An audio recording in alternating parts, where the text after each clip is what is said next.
Right, I'm going to chime in with my little song that I've just wrote. Took me a full 3 minutes, I tell you.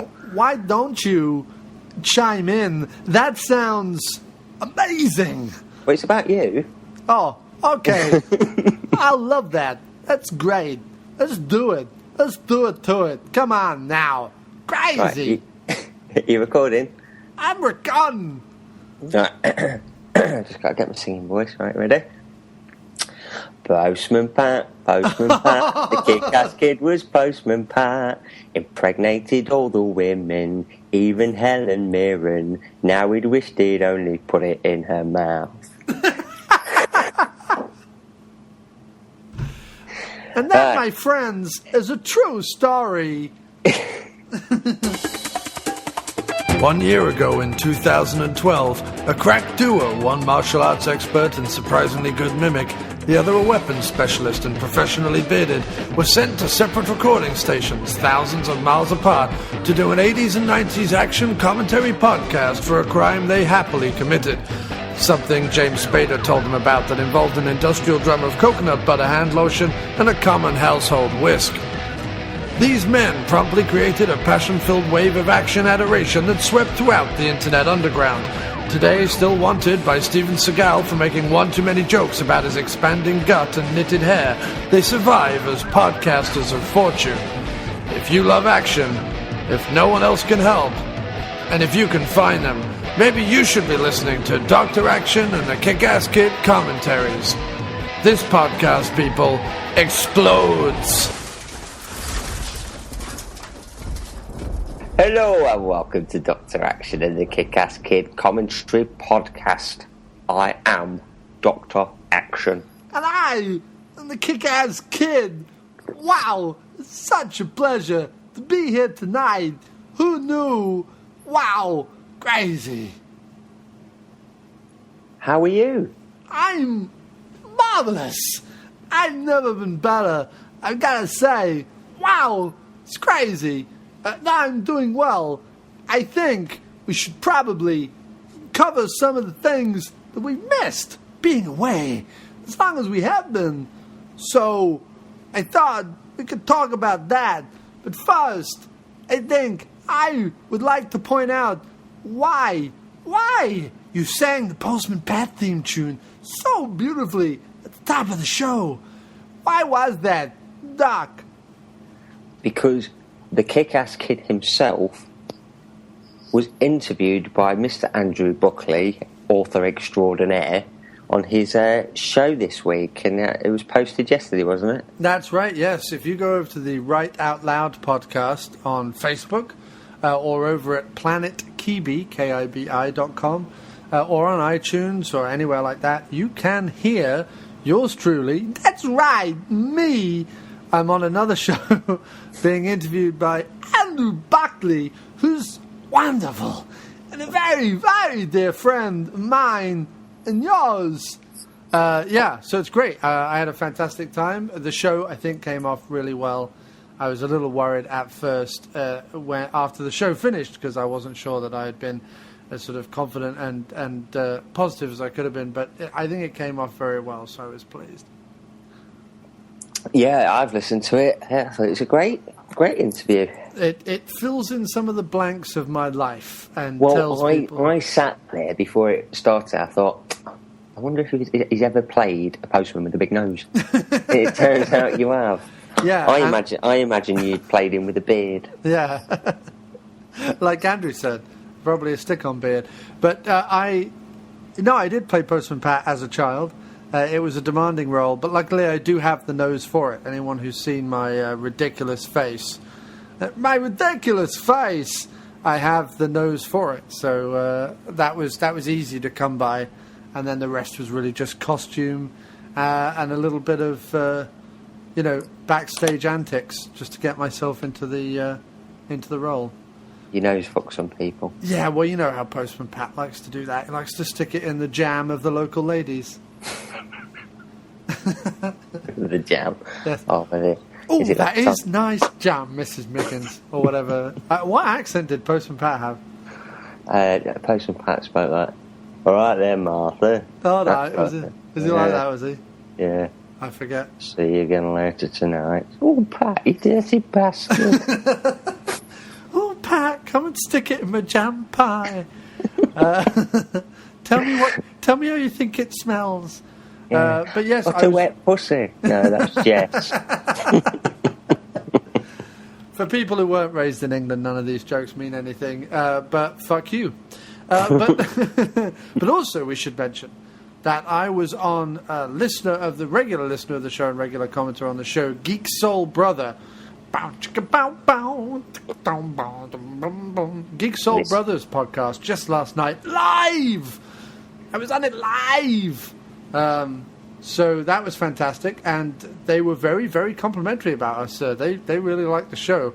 I felt after I recorded that I thought, damn it, now we've got to live up to the praise that the wonderful Mr. Wiggins gave us on the Geek Soul Brother podcast. Yeah, I listened earlier today, and I was like, "Oh, kick-ass kid, don't go with it. Say we're shit." Yeah. So now we can just sort of this episode, we can just go, bam. We can be brilliant this episode. Right. We're brilliant anyway. Right, exactly. But now the pressure. Pat myself on the back too much. Right, no, indeed. I was on the podcast. It was fantastic. There were a great bunch of people. Geek Soul Brother, and the Nerdy Venoms. Go over and listen to the Geek Soul Brother podcast. I liked it. It was a pleasure to be on.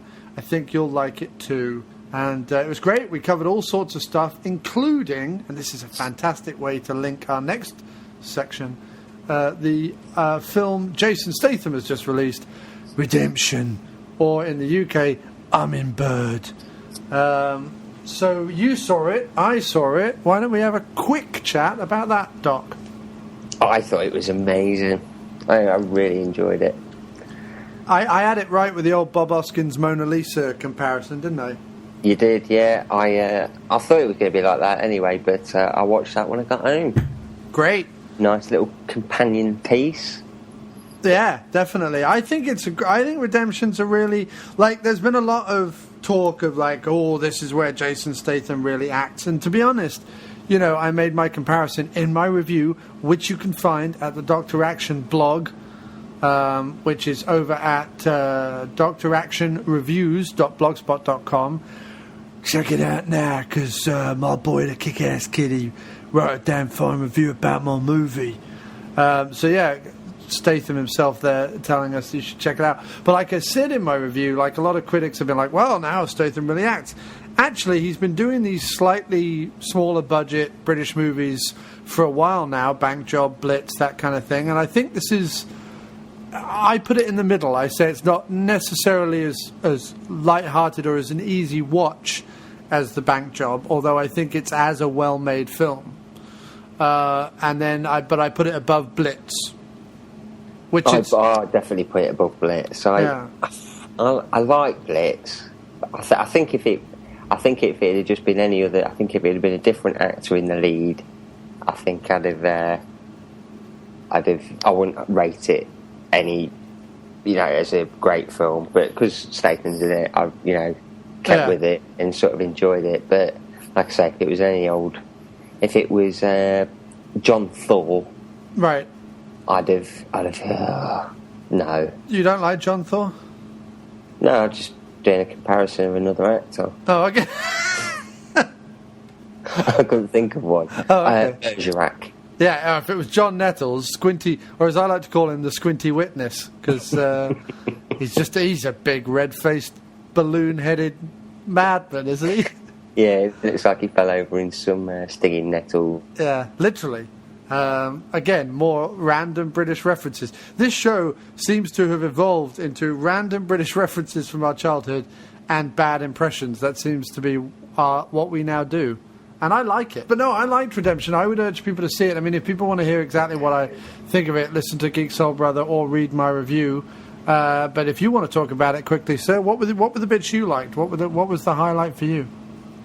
Well, I liked his fights. I thought that was good. But I thought his acting was really good. It was really strong. Yeah. Getting himself back to health. Yeah. After he had this shit kicked out of him. And it was a nice little arc for him in the film. Yeah, I even shed a bit of a tear, a man tear, a single, almost milky man tear at the very end. Yeah, I mean, it was quite heartbreaking at the end. I just felt that I don't think we needed all that sort of the nuns backstory. Oh, I like nuns. Yeah, I do. But what I'm saying is, I don't think we needed all that. I think we, I think. Well, I think it was meant to put her on more of an even playing field with him. Yeah, but I mean, the whole thing with the Catholics is that they're always struggling with the religion anyway. I've been led to believe. So I don't think you needed much more than that, because if you get a film and it's too convoluted, right? When you're thinking too much about it. Because I was just thinking, get on with it. Fuck her, Jason. Let's get on with it. You can get the job done. I don't care if she's a nun. In this movie, I get to buff a nun. Yeah. I'll get to fuck Sister Wendy. I thought it would have been great if in interviews, when people asked him, like, oh, so why did you pick this piece? He just went, I'll get to buff a nun. Next question. What do you mean why I took it? Buffed a nun. Strike one for me. Statham versus the Catholics. I win. I got to shag that Sister Wendy. Do you remember that programme she used to do on Sunday on BBC Two where she looked at pictures of knobs? Do you remember that? There was a whole, pictures of knobs undercurrent in this movie as well. I didn't think there'd be as many penises as there are. I do apologise. That was my favourite line in the whole movie. So funny. That scene's great. When the guy comes up and says, "Oh, where did you get the invitation from?" And they scuttle off around the corner, and they have that heart-to-heart outside. I thought that was really well acted. Yeah, I wanted him to buff her right there up against the wall of the pub. Bend over your slag. And then drop a dirty 20 on them. I see you wore your red dress. Yeah. Nice. Lady in red. He's really a nun on my knob. Yeah, I'm having none of it. Tremendous. If you want to see Statham buff a nun, get thee to redemption. That's all I'm going to say. And then some sad news this week, sir. What happened? Jim Kelly passed away, which is really sad news. It is. Obviously one of the first African-American exponents of the martial arts. A big presence in the movie Enter the Dragon, of course. Yeah, and the 40th year of its release, Jim Kelly's passed away. It's really sad news. It is, really. Did you do anything special, sir? Did you watch any of his movies? I did. It's not long since I watched Enter the Dragon, but I think a bit more time's passed. I think we'll have to get Black Belt Jones on the show. Definitely. We need to do more of that stuff. Of course, we've covered some other similar fare from the 70s previously, so we should do that again. I think we should possibly do a 70s month or something and do that. Maybe find a fun Fred Williamson movie to do. Maybe like a French Connection or something. I mean, I don't know, just talking off the top of my head. But that's the perfect invite. I mean, Black Belt Jones is on that list. Oh yeah, of course. If we're going to do a month, yeah. Listeners, suggestions, please. Yes, let's have some suggestions. Hello, let's have some suggestions of 70s action. I know we're an 80s and 90s action show, but sometimes we like to mix it up a bit. And let's do a 70s. Suggestions on a postcard, please. Yeah, just let's go back to the 80s. Drop us a line, self-addressed envelope, and we'll get back to you. Yeah.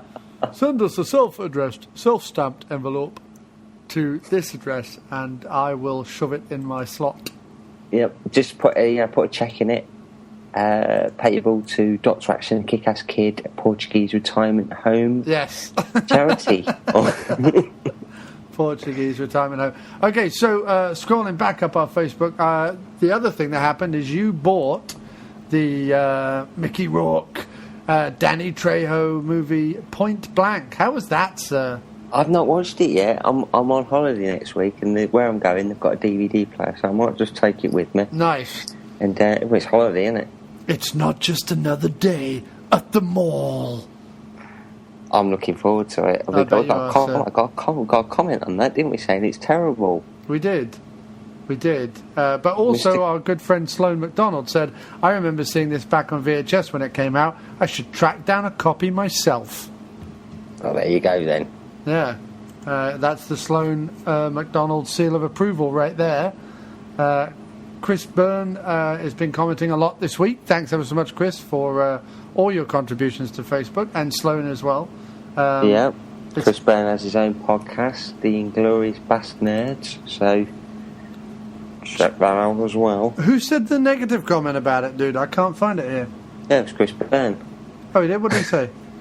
He says it's terrible. Oh, it's terrible, worth a laugh, though, right? Yeah, and I says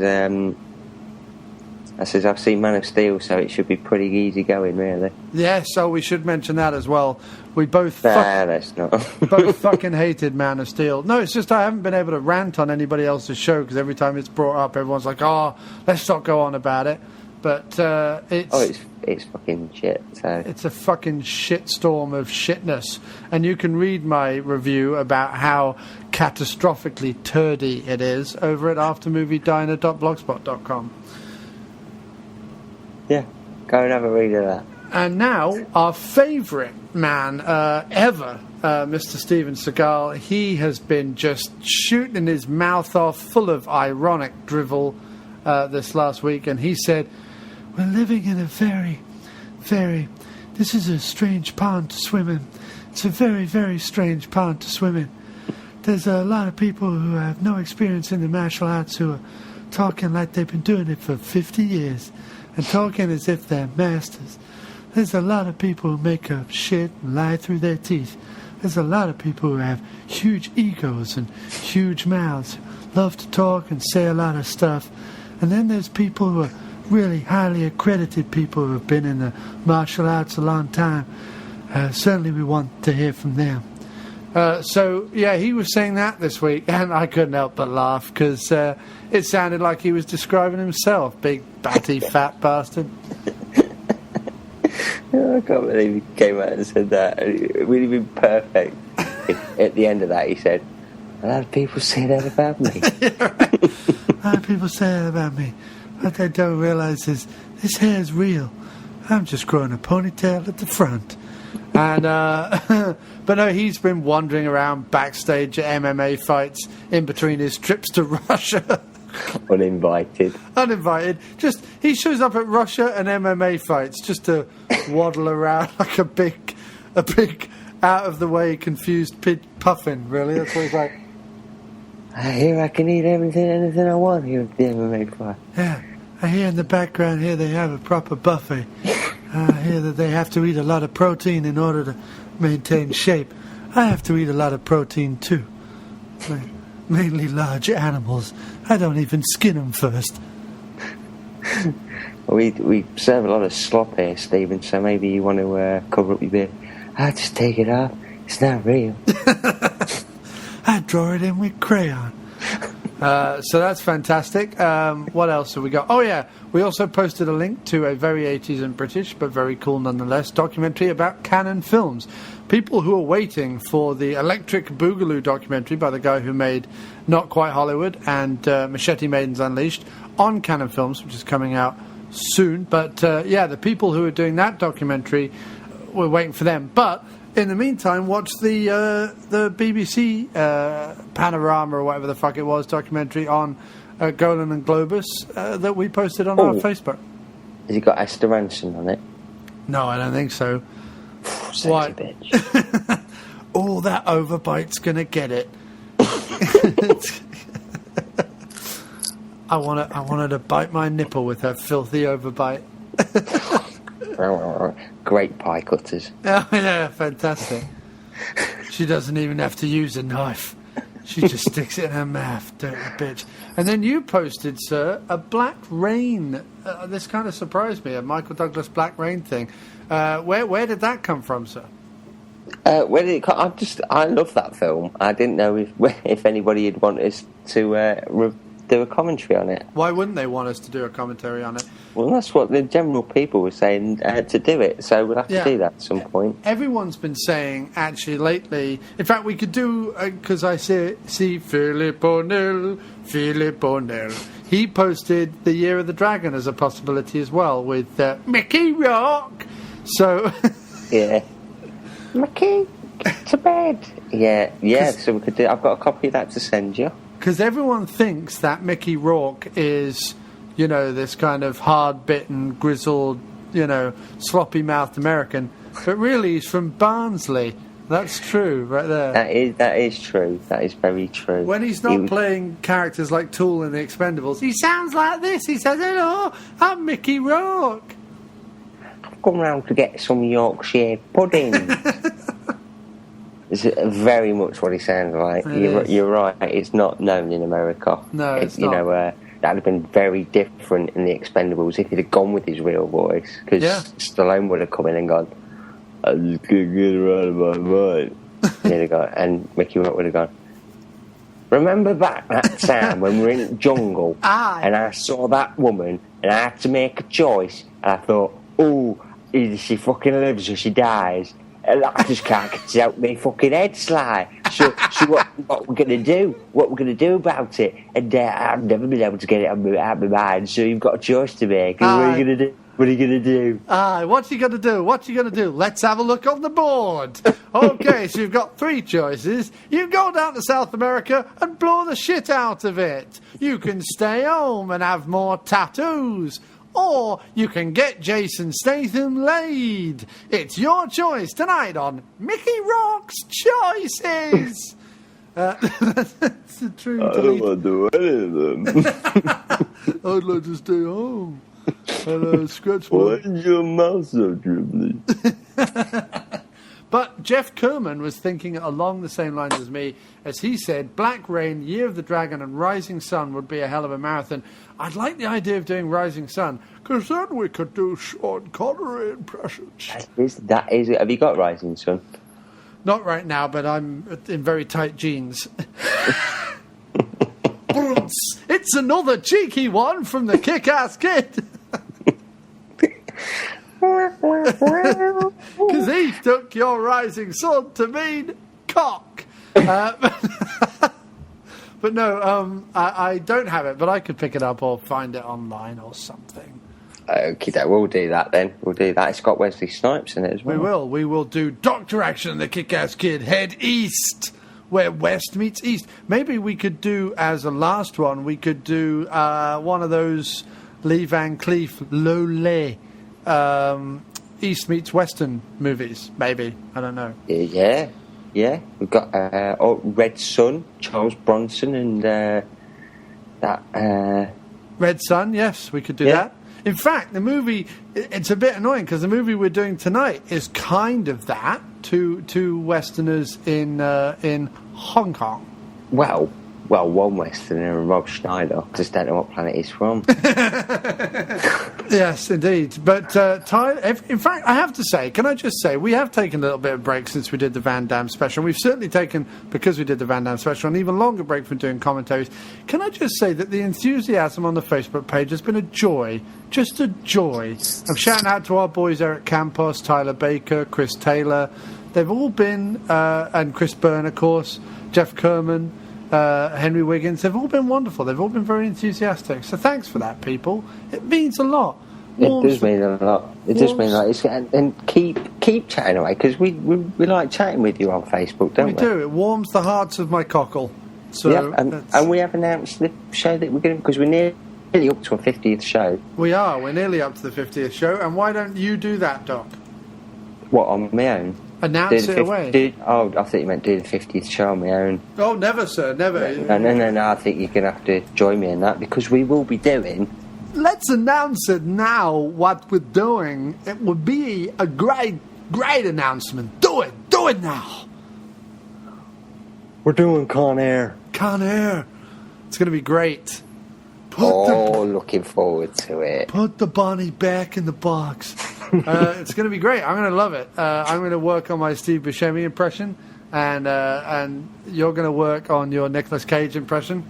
Oh, yeah. And it's going to be great. I should possibly try and work on a John Malkovich, because that's almost possible.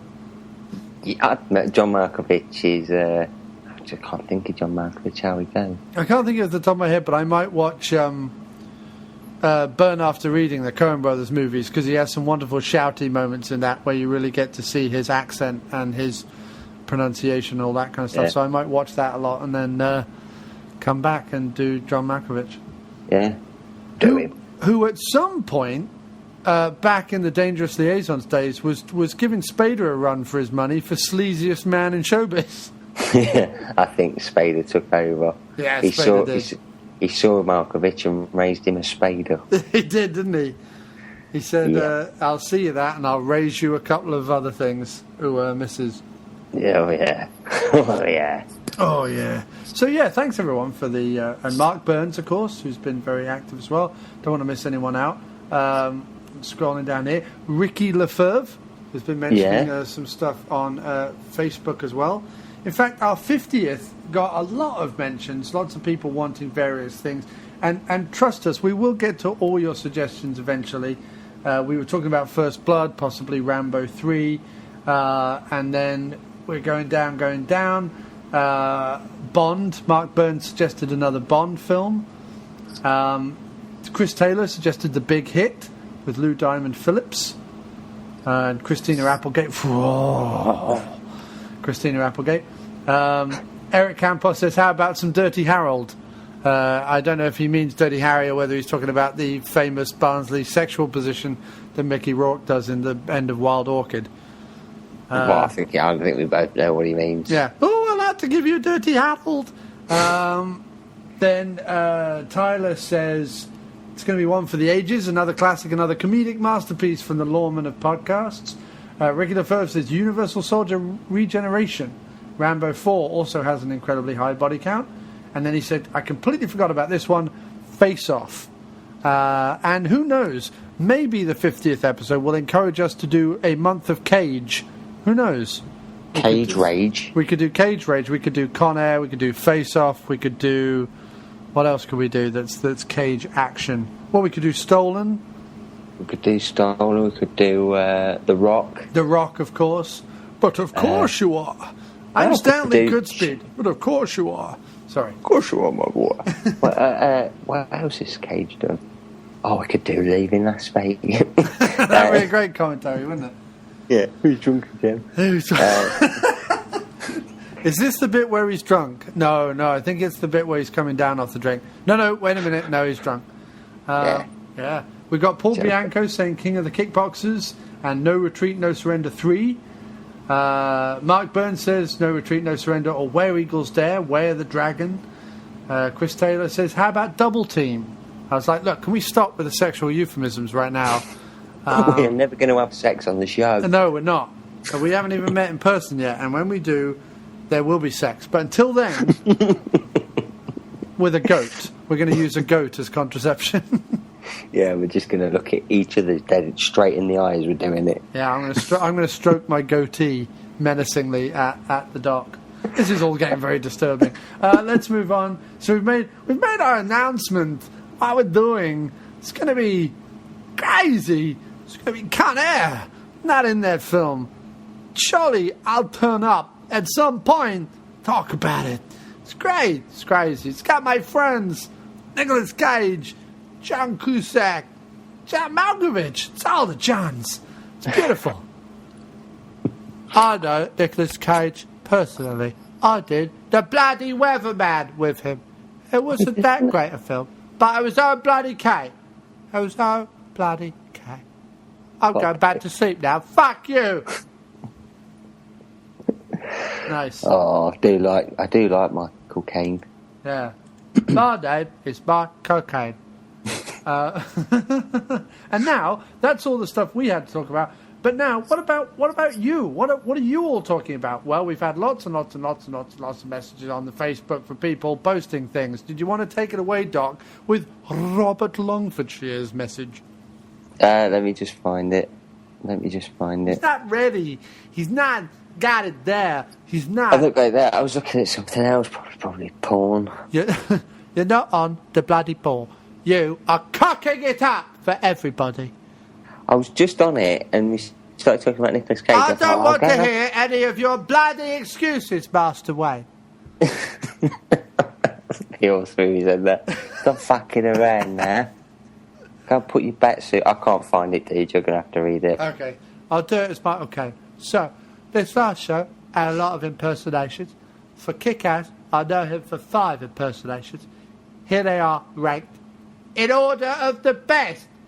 It's Steven Seagal, Mark Cocaine, Roger Moore, Arnold Governator, and Christopher Walken. For Dr. Action, he does a fantastic Stallone and a pretty good Statham. As to the podcast, it gets a very, very solid 3 out of 5, with no comment on that. I later changed it. To actually this show is pretty much a 5 out of 5, funny as could be. Who is Ronnie Corbett? No. Now the thing is, we don't ask who Ronnie Corbett is. Ronnie Corbett is Ronnie Corbett. And I said to Robert Lloyd, Ronnie Corbett back in the 70s did a lot of blow and fucked a lot of prostitutes, mainly up the arm. But that's a completely different story. That's going completely off the hinge now. I once went in to a Soho party and saw Ronnie Corbett. He had a straw up a nose, he had a banana up his bum, and he was squeezing the titties of I counted them myself, a 4-titted Siamese twin. He's some filthy pervert, and I have to say, I was impressed. Me, Richard Burton, and Peter O'Toole sat there, watched him, jerked off. True story. And the pie that we jerked off sold at Sotheby's for $50 billion. And that's the end of that story. I see. Oh. And then Sloan McDonald said, just finished watching A Good Day to Die Hard. I thought it was fucking awesome. Thank you for that. I would agree with Mr. McDonald. I really enjoyed it. I watched it again recently. You thought it was an okay action film. I thought it was okay. I didn't think it was a Die Hard movie, but I thought it was an okay action film. No. I don't think it's a Die Hard film. I think it's a great action.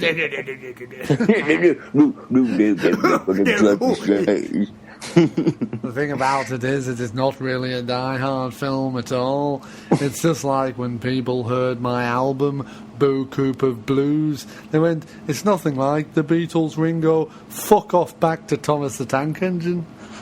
It's a true story. True story. Can you do David Bowie?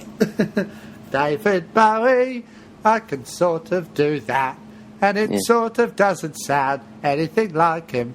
Yeah, I hear what you're saying, but I did have fun, which is the most important thing. The ending did look like a video game of points, though. It took me out of the movie for sure. I wish they'd actually write more science things I can actually film practically. That's tremendous. Well done. I love that. Next message we got. Let's go. We got a great thing from Chris Taylor on the evolution of Seagal hair. So check that out. But what did Sloan... Do you want to do Sloan again? Talking about the Glimmer Man. All right. Right, from now on, Mr. Sloan McDonald, you are David Bowie. So whenever you write... That's like Stars in Their Eyes or whatever it was. And now, was it Stars in Their Eyes where they came out dressed as the person? And tonight, Sloan McDonald, you are David Bowie. Yeah. I watched The Glimmer Man today for the first time since it came out. I forgot about the crazy coat Seagal wears in that flick. One of them looks like it was corrupted from Asian drapes of some sort. Jolly girl, old couch cushions or something. Aside from that, it was actually fairly enjoyable.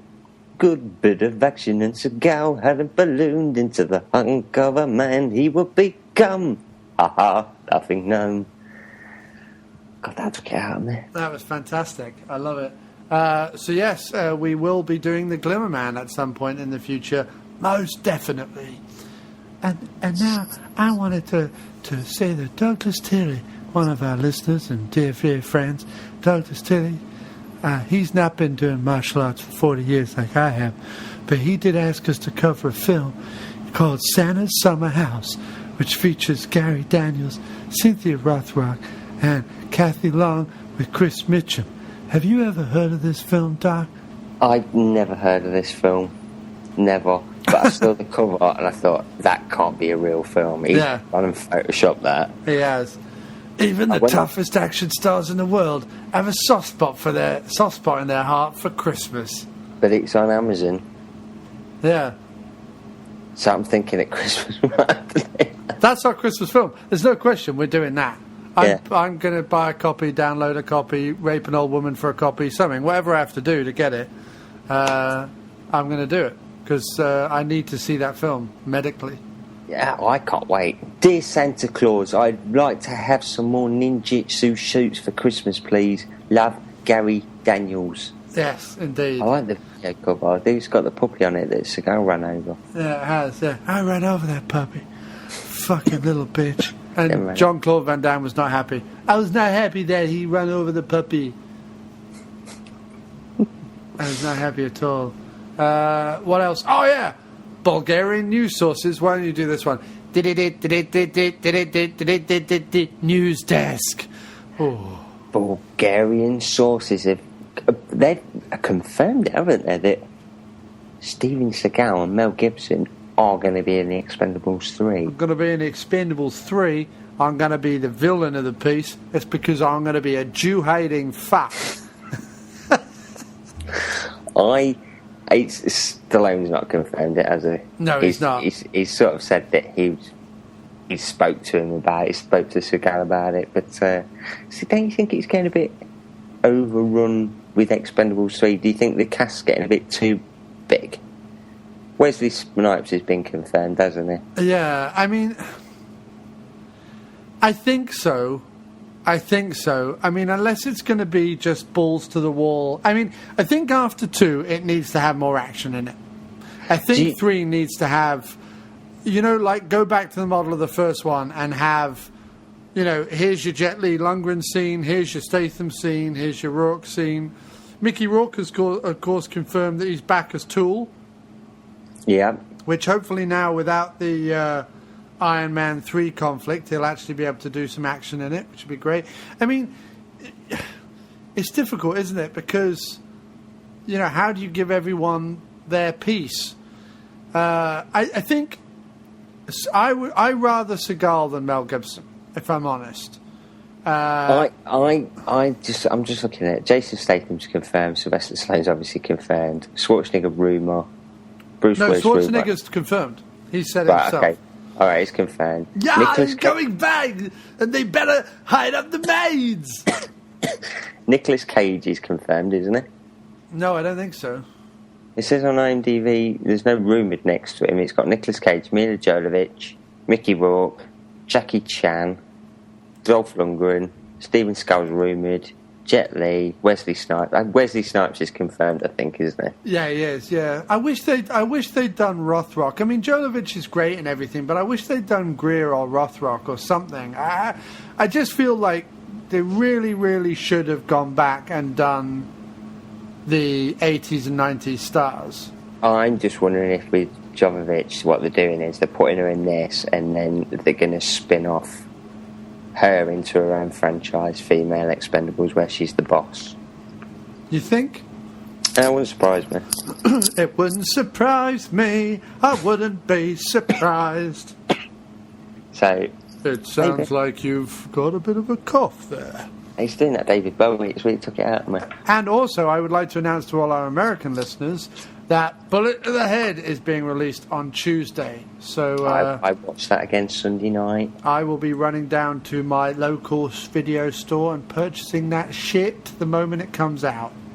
Why not? Yeah, I think that's all our bits of business, sir. I think it is. Yeah, well, we've done our rundown of news and comments and Facebook stuff and all that goodness. And, yeah, I couldn't be happier that people are enjoying the commentaries and commenting on the Facebook. Let us start a groundswell that continues well on into 2013 and 2014.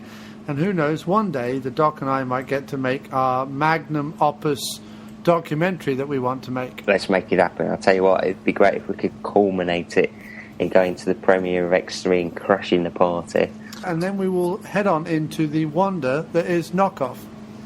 Knockoff, let's knock one out. And I'd like to apologise if people can hear a humming in the background of my side of the recording. It's because I've got the air conditioning on because it's bloody hot in New York City. So I'm sorry if that humming puts you off. Fuck you! It's hot here and I'm not going to about to sit here for 2 hours sweating for the likes of you. So sorry about that. But keep the Facebook comments coming in, we love you. Yeah. Please keep the Facebook coming in, or I'm going to find you all and slap your hand you about the face. Or maybe I'll tase you depending on who you are and where you come from. Not that I'm racist or anything. No, I'm not a racist. I'm down with my homies in the ghetto. I like to call them my hombres. And my baby mamas. Yo, bromigo. Yo, bromigo. You're my favorite of all the hombres. And I like to call you Papa. I'd like him to make a film called Undercover Amish, where he goes into an Amish family to, sort out drug trafficking within the Amish community. Now, by Amish, do you mean the people who live without electric things, or do you mean people who just have sorts of arms? They're not quite arms; they're Amish. I'd mix them up. So you know those people who have like gimpy arms? They have like the normal sized people, but then they have the little alien 3-fingered Oh, you mean... wilty arms. Yeah, I know what you mean.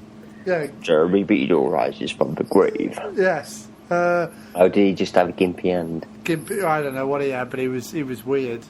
But yeah, people have gimpy arms. Up against Steven Seagal, who obviously has the longest orangutan flappy arms in the business. I have them insured for $40 million.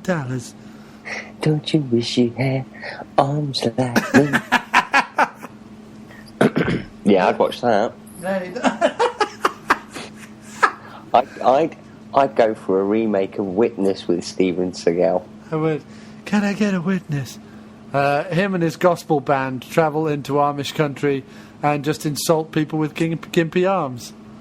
I think that would be an adequate... Maybe churn some milk. Yeah. Fucking eat the odd cow. Kelly McGillis, when she's rubbing down her boobs, and Harrison Ford's watching and except it's Steven Seagal. Yeah. And we don't have Kelly McGillis anymore. We have Kelly Brook. Yeah. Yeah. Yeah. Making nipples, Kelly. Yeah. Because it's all you're good for, Brooke. You're no actress, and you're only going to get older and uglier, but your boobs will always stay perky, because they're not real. That's a true story right there. I used to fuck Kelly Brook. It's true, Jason Statham did used to do it to Kelly Brook. It's a wonder she can still walk straight. Yeah. Yeah, and she cheated on him with Billy Zane. Why would you do that? Why would you go from the Stath to the Zane? Well, at the time, I think it was a case of Billy Zane was probably a bit more popular. Oh, Has Zane ever been popular? Oh, no, he did... what did he do? I think he was coming off the back of Titanic, probably. I wish he had fallen off the back of Titanic. Yes. Billy Zane was more of a well-known name, but hindsight's a fucking wonderful thing, isn't it? But Kelly Brook and Jason Statham could have been the, Cockney partnership. It could be like our Pearly King and Queen. It could have been. Now he's boffing Rosie Huntington, Ponsonby, Smythe, Smith. So, well, there's this talk in the news that he's ready to pop the question. I'm ready to give her a ring. No. It's, shall we do it up the arse? No, he's going to propose, apparently. Oh, well, if he wants to propose, he needs to get some advice from me. Jason, will you take a lady, take her in your arms and say, I'd like to marry you. Would you like to marry me? I'd like to marry you, and then sometime into our marriage, I'd like to smack you about the face and head. Have you seen that interview? Oh, it's sickening, isn't it? So, are we ready to knock one off, sir? Let's do it. Let's do it to it. I am on 00000 right before the, what is it, TriStar, isn't it? Yeah. Yeah, right before the TriStar logo, I'm on 000. It's a black screen. Stay away, Seagal. And when you're ready, sir, we can go right ahead. All right. With our Jean-Claude Van Damme, no puppies were harmed in the making of Knock Off. Knock the fuck off. With Get the fuck off, Rob. with Jean-Claude Van Damme, me, and Robbie Schneider. Little Robbie Schneider. Little Robbie Schneider. Directed by... Sorry, I had something in my throat. Directed by Hak Sui, famous director of Once Upon a Time in China. Yeah. All right, whenever you're ready, say go, and I will be ready to watch it. 3, 2, 1, go. Just like Lethal Weapon, we always go on 3. So here we are, opening up with the TriStar logo. And I miss this logo, don't you? I do. I miss the old You winged like a horse. Yeah. I like a good horse. Do you know why they had to stop using it? Like crazy right now. Yeah. Do you know why they had to stop doing it? No. Seagal ate the horse. Oh, did he leave the wings? Fry those wings. Yeah, fried wings. I like my wings fried. Deep fat fried. And it's MDP Worldwide. What else did they do, sir? They did Care Bears the movie. Nice. Very nice. Here we are then. Knock Off. Very simple. Just green on babyface titles.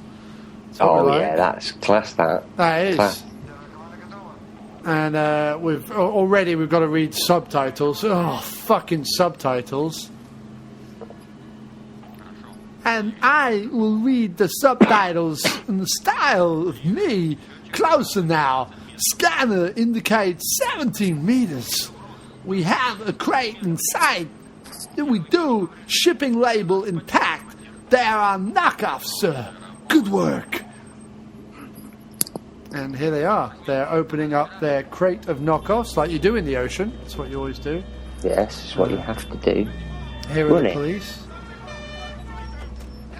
The police service. It's very stylized, this movie, isn't it? Yeah. It's kind of reminds me of Police Story, Jackie Chan, the way it's filmed. Yeah, it's got very much that Hong Kong feel to it. But because it was filmed in Hong Kong. Shut up! No, I'm kidding. Countdown has begun. Damn it! Dolls are loose.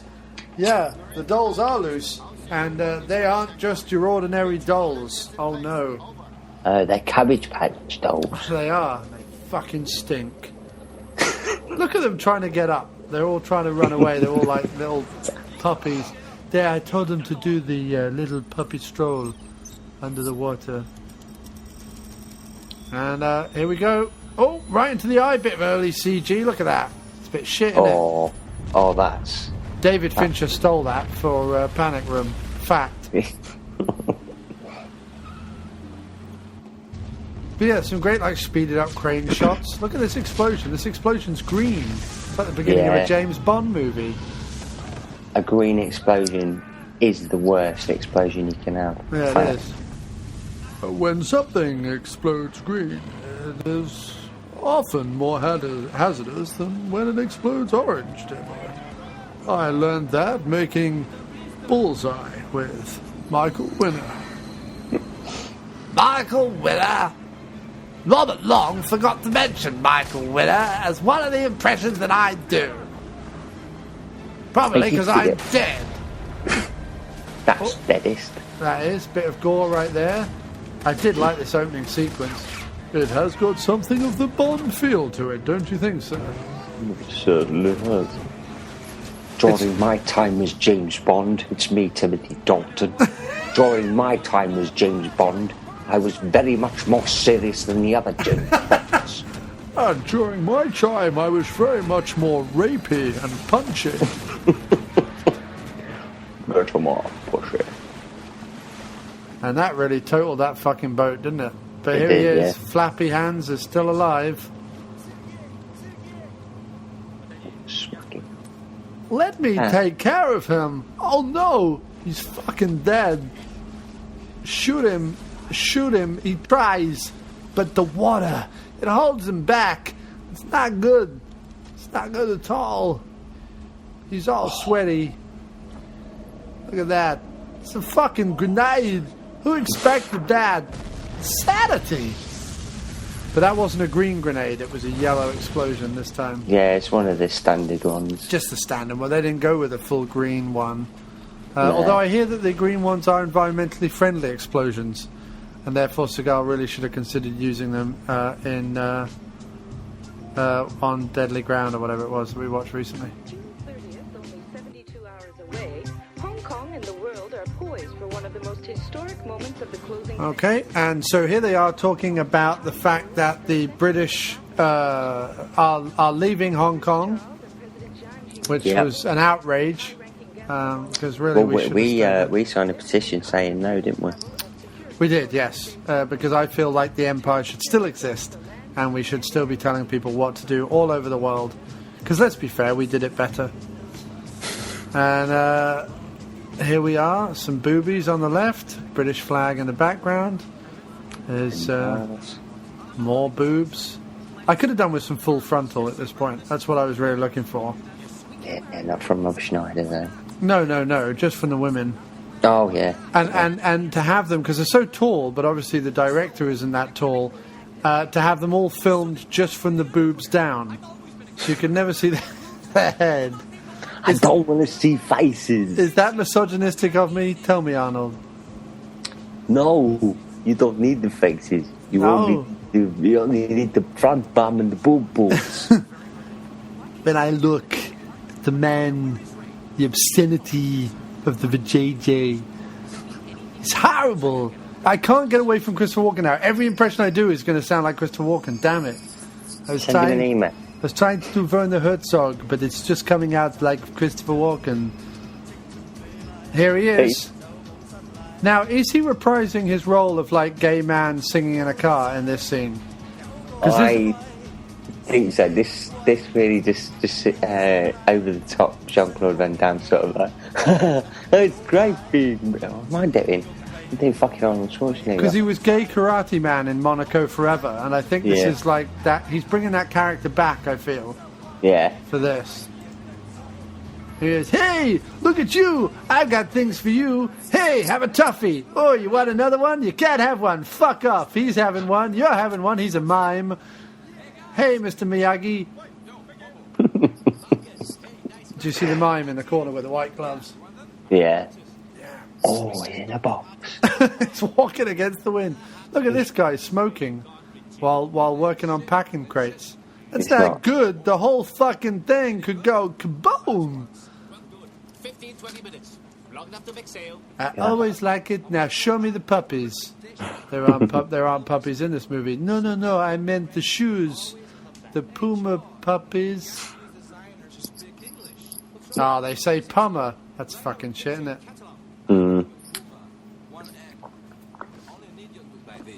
And there's some creepy dolls. I wonder, do they have bums in them?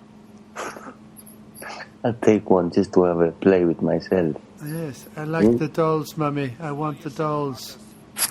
This guy's great, though. He's got a great look in his yellow glasses. Yeah. Oh, it's Seagal. It's a cameo by Steve. No, I didn't get along. Yeah. You made me look Chinese, Johnny. I don't like that you're the star of this movie. Listen to this music. This music's right up there, isn't it? Oh, yeah. With the greatest soundtracks of all time. Yeah, it's John Williams. Now, why is it all Mexican colours? That's what I couldn't work out. Yeah, there's a bit of everything in this, isn't there? Yeah. There's a tit on its own called Rob Schneider. Yeah, what do we think of Rob Schneider in this film? He's not bad in this. I don't think I could just go and watch a Rob Schneider film, though. Do you know what's super weird? Is this outfit that he puts on with the elephant and the stripy thing? That's the same outfit that Eddie Murphy wears in Beverly Hills Cop 3. Yeah. I'm not even kidding. That's true story right there. Oh, no, don't worry, girls. Can you not tell by my hairstyle and my car? I am gay. Goodbye. I'm late.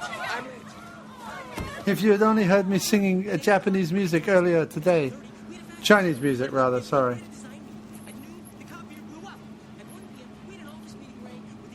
I love that the shop is just called My Favourite Shop. Van Damme was built back in the day, though, wasn't he? Look at those fucking huge. arms. I like it how he got a camera in a shoe. Yeah, I do as well. It's crazy. They put camera everywhere these days. I remember when I was doing Conan, they put a camera in the camera. And I punched him. Yeah, it's like, don't you be filming, you naughty camera. I punch you again. And then I fucking made.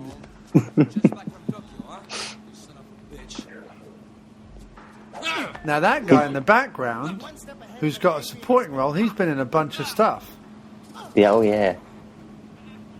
The guy behind Eddie on the right-hand side right now, he's been in a ton of stuff. And that is The Rock's brother, right there. I think it's one of those things made up of loads of people. It is made up of people. Yeah. I think it's one of the key points about the film. Oh, some lesbians. Oh, I do like lesbians. Why did she touch her boob just then? I don't really understand how. Because they're lesbians. There's George Harrison in the background. Yeah, the thing about being in the Asian Beatles is that I have to participate in a crazy race that's coming up in a minute. Mr. Steven Seagal right there is taking bets on whether I can play my guitar while being pulled along in a rickshaw. Here, take it. Take it all. Because if we keep hanging out with them, we're not going to be worth crap. It's definitely filled with that Asian crazy humour. Oh, I love it. No, I actually like this film. I actually think it's sort of one of Van Damme's better efforts. Stop being an old lady. You ruined it for me. I don't want to anymore.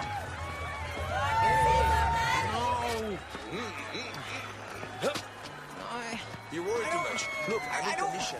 We go down Easter Avenue, then come back to I don't want to. It's a straight shot to the finish line. We are locked to win, my buddy. Okay, so there he is, the crazy little midge guy. We like him. See, he's cheating because he's carrying a midget, and therefore he's lighter. But he's a little rude, sweary midget, so I wouldn't want him around my house. He might teach my children a thing or two. Not that I have any children. There's the lesbian again. I love little Van Damme's little eyebrow raise. I taught him everything he knows. And then Steven Seagal popped the balloon, and we're off. No, saying that I really like this Van Damme movie. I was saying I think it's one of his better ones. It's just fun. It's good. It's got the comedy that he likes to do. It's got some great action, and it's got the kind of Hong Kong thing. It's got the buddy cop thing. It's got a bit of everything. Yeah, and it's got a crazy Chinese midget type thing. Yeah, it's got a... in fact, I think he should star in Amish, because he's got the little arms, isn't he? He's got little gimpy arms you're in about. Little skinny arms. As if being a dwarf wasn't bad enough, he also had to have little skinny weird arms. Yeah, let's fully exploit him. Yeah. They're moving Eddies in the clear, but there's two I can't read in time. The subtitles, they go so quickly. Rob Schneider just swearing at a little person. Yeah. Not very PC of him, is it really? It was the 90s, though. Yeah, let's forgive him. This should really have had Benny Hill music over the top of it. I wish I had that just so we could play it on the show. I'd like that just for every time that I walk into the bedroom. Yeah. Or every time I forget to zip up after I've been to the bathroom and I run out into the office. Now, there's a big important plot point here, and that's that his shoes are coming off. I don't quite know why this race, A, takes up so much time in the film, and B, has this innocuous plot point about his shoes. Now, what's lumpy in the dwarf's chest? Is he smuggling lemons or something? What's going on? Well, these people have like sort of problems. They just have lumps and stuff on them? I don't know what that's about. Maybe his testicles are up on his chest. I always thought that he had sort of like that sort of, I don't know, just he's got like an obscure tit. An obscure, roving, random tit. Yeah. Yeah. He's got a mammary gland. Yeah. Coming out of... No, he's actually a child now. I know. They've swapped. They swap him for a child. Do you think that Van Damme invented free running? Yeah, I think he definitely did, with shitty trainers that come apart. Yeah, because, this is, 10 years before parkour? Yeah, he's definitely invented it. Because he ran up the side of a bus a while back. He did. Oh, comedy bits attached to Rob Schneider, always like that. This is the weirdest scene in the whole movie. He's whipping Van Damme's butt in close-up with a fish. Yeah, well, why not? This is going on our Dr. Action wall of classic scenes. Oh yeah, I don't think we've ever experienced anything like it. Schneider whips a red-faced, panting Van Damme's bum with an eel. I know, those are really terrible quality trainers. What I liked about it is in the making of, they spent a whole 5 minutes talking about whipping Van Damme's buttocks with an eel. Of course they did. Yeah. Of course they did. Because it was the highlight of... It's the highlight of the world. Yeah, it's the highlight of Rob Schneider's career. Now, why would this be a race, though, that you would do? I think, is it just like a charity thing? Is it just, I don't know, something that they do? That every person who copies clothes does? Yeah, or do you think that it's really a race for the mentally insane? I think it's for the mentally insane. That's why they had the midget guy doing it. Yeah. Well, I don't know that his dwarf brain is insane. Oh, no. But the way he was swearing shows that he's certainly, you don't swear at Van Damme like that. It could break your arm. I like to believe that it's a day release program, and that, that when the nurses at the mental hospital have just had enough. They've just had enough. They're like, please don't bring me any more head cases. They just let them have a big old race. Race for the day? Yeah, race in rickshaws. The rickshaw race. Yeah, with special guest Rob Schneider. Yeah. Well, no, come on, he's in the hospital every day. That's why he's not in Grown Ups 2. He had to go back into rehab. He's like Adam Sandler's very own Murdoch from the A-Team. Oh, yes. When they want him in a movie, they have to break him out of military hospitals. This is a good shot, though. Look at that. Right up close up with a gun. You've got some sparks in the background. Van Damme picks up a knife. There's a weird woman in the way. Oh, look at that. That's a proper anime shot, isn't it? To have the hair slow-mo across the face like that. Yeah. That's a proper anime type thing. Get out of here, quickly. Oh, she kicked him in the happies. It's a good action scene. It's a great good action scene. I love soup being used in action. It's just not used enough. No, it's not, especially Heinz. Yeah. Although I believe that was Campbell's. Oh, is it? Look at some of these 90s villains, though. Look at the blonde hair, the thin pencil stashes. Oh, yeah. I think they're not real villains at all. I think they're dance fanatics. They all look like they've just come off the set of Grease or something. Electric Boogaloo. Yeah. Well, maybe that's where he met them. Maybe there's his friends from Electric Boogaloo when he did his cameo. Yeah. Plus, if you'd been shot in the eye at that close range, I think your head would probably be more gory than that. Yeah, a little bullet hole. Yeah. Now, who's this woman? Has she been in anything before? Don't think so. She's pretty good, though, isn't she? She is, yeah. Is it Carmen Lee? Could be. Usually in these films, there's only usually about one woman in it. Well, woman, not women, woman. Is this really the last film she was in? This was the last film she was in? She probably got pregnant by the midget. Couldn't work again. I'm speculating. Currently having a series of dwarf children. Either that or Rob Schneider and the dwarf double teamed her and the babies are just too hideous. She has to hide away on a special farm somewhere in China where she keeps all the babies in hatches, specially devised hatches. Well, that sounds more plausible. Yeah, and whenever he gets the chance, old John Nettles goes around and looks after the children. Oh no, I don't think that is a. That's not Carmen Lee? No. Oh. Oh wait, just a minute. Wait. She is an actress. No, you're right. You are right. She plays Detective Ling Ho. Yeah, that's her. And this was the last movie she was ever in. Mm. Unless she changed the name for pornographic reasons. Yeah, let's go with that. Maybe she does like Hong Kong or Kung Fu porn. Yeah, she was in a film with Donnie Yen. Look at that right there. I like a name in. I can't. It's got a weird name, but she plays a character called Prostitute. Nice. Which is funny because the tagline to this movie is "There is no substitute." Maybe it should have been "There is no prostitute," although there are lots of prostitutes. So maybe it should be "There is prostitutes, except no substitute." Why? Except no substitute when you're going for a prostitute. Yeah. All this zooming in and out of things. It's very weird. It's very Hong Kongish. He's cool though, isn't he? This guy with the scar on his face. Oh yeah. He's deadly and cool. What's his name? Scarman. Scarface. Is he Michael Wong?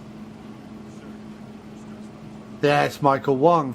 He was credited in this as Michael Fitzgerald Wong. So Michael Fitzgerald, apparently. It doesn't say where he Fitzgerald. I Fitzgerald in my bum.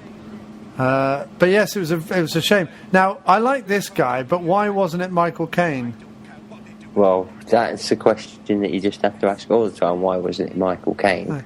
I think I would have been bloody good in this role. I could have shouted at Jean-Claude Van Damme a bloody treat. I could have said, listen here, Van Damme, when we fuck off out of Hong Kong, you can do whatever the bloody hell you want. But while I'm here, look at me in the bloody piggy eyes, you bastard. You don't come round here with your French-Belgian ways and you try to fuck up our good city. I will come over there and I will give you a bloody hiding. This is Hong Kong. We have been here for a long time. You are barely foreigners, tourists. We, on the other hand, fought gallantly to keep China British.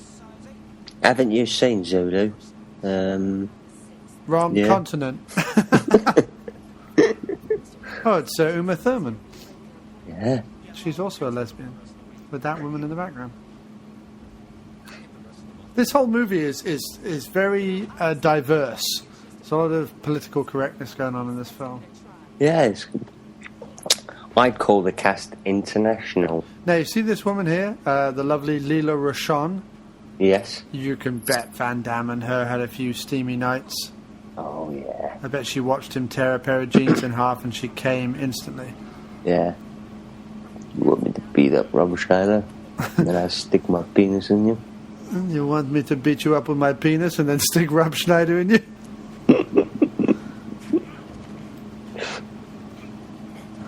He must have really enjoyed doing this film. Who? Van Damme? Van Damme, yeah. I mean, yeah. It's so... I think shiny. It's like... It's almost... I mean, it's almost like the ultimate Van Damme movie. It's like this and Double Impact. Yeah. When you want to talk about like the persona that Van Damme wishes he could be all the time. Now, obviously, like you got Bloodsport and things like that where it's a bit more serious, but you know where he's having to be more serious. But I think he prefers this kind of swishy, you know, black vest wearing, comical, slightly camp action hero type. If you think about it, wouldn't you prefer doing a film like this? It's just more fun. Yeah, it's not serious, is it? It's Doesn't just make a lick of bloody sense. No. I don't even know what's going on. I was trying to watch this last night, and I was like, yeah, I don't know. I'm going to give up. I'm just going to assume it's something about a Hawaiian shirt convention that goes disastrously wrong. That's what I want to assume. I'm going to assume it's all about people trying to make Rob Schneider look sane and failing miserably. I think it's a remake of Golden Child, and they're looking for that little midget lad who was in the cart. That's what I think it is. Yeah, does he ever come back and wreak his revenge? No, I don't think he does. The little dwarf child. But Jean-Claude Van Damme is definitely taking on the Eddie Murphy role. I want the knife. This Asian chick with the glasses, she's a bit cute in her own little pixie-haired way. Yeah. She's a lesbian. Oh, everyone in this film except Leela Roshan is a lesbian. Even Van Damme. Van Damme's an enormous lesbian. Yeah. Well, he's about 5'8". I'm an enormous lesbian child. I'm an enormous lesbian.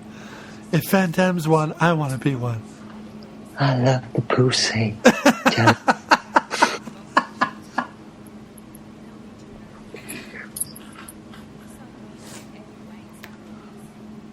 I like it. It's filmed in a very sort of. It's got that nice Isaac Florentine, Raimi feel to it. I thought it was Florentine originally when I was watching it, so I was like, "Oh, this is very similar to Cold Harvest." But it's if you could have put Jackie Chan in Jean-Claude Van Damme's role. You know, it's got that crazy feel. Maybe the script itself is a knockoff. A knockoff of... I love that shot where they're both looking up at her like schoolboys. But maybe it's a knockoff script. Maybe this was Jackie Chan's script. I wouldn't be surprised. I might delve into that. I might hire a private detective to see if that's true. Yeah. I love it when a woman towers over me like this. Yeah, I do. Actually, I like it when there's a naked fat man in the pool. Oh, I haven't got there yet. I'm still on the buses. There's the naked fat man. I thought he was dead, but he's not really dead. No, he's not. This guy's cold. They can't have heated the pool. The guy in the background uses Timotei. Oh, yeah. Don't we all? That guy's dead. That guy's definitely dead. Or is he? They might have just painted him purple as some sort of high school prank. Yeah, that's what turns him on. He's going to wake up later and be like, oh, fuck, they painted me purple. I look like a bloody Ribena man. There he is, Joel Cohen in the background.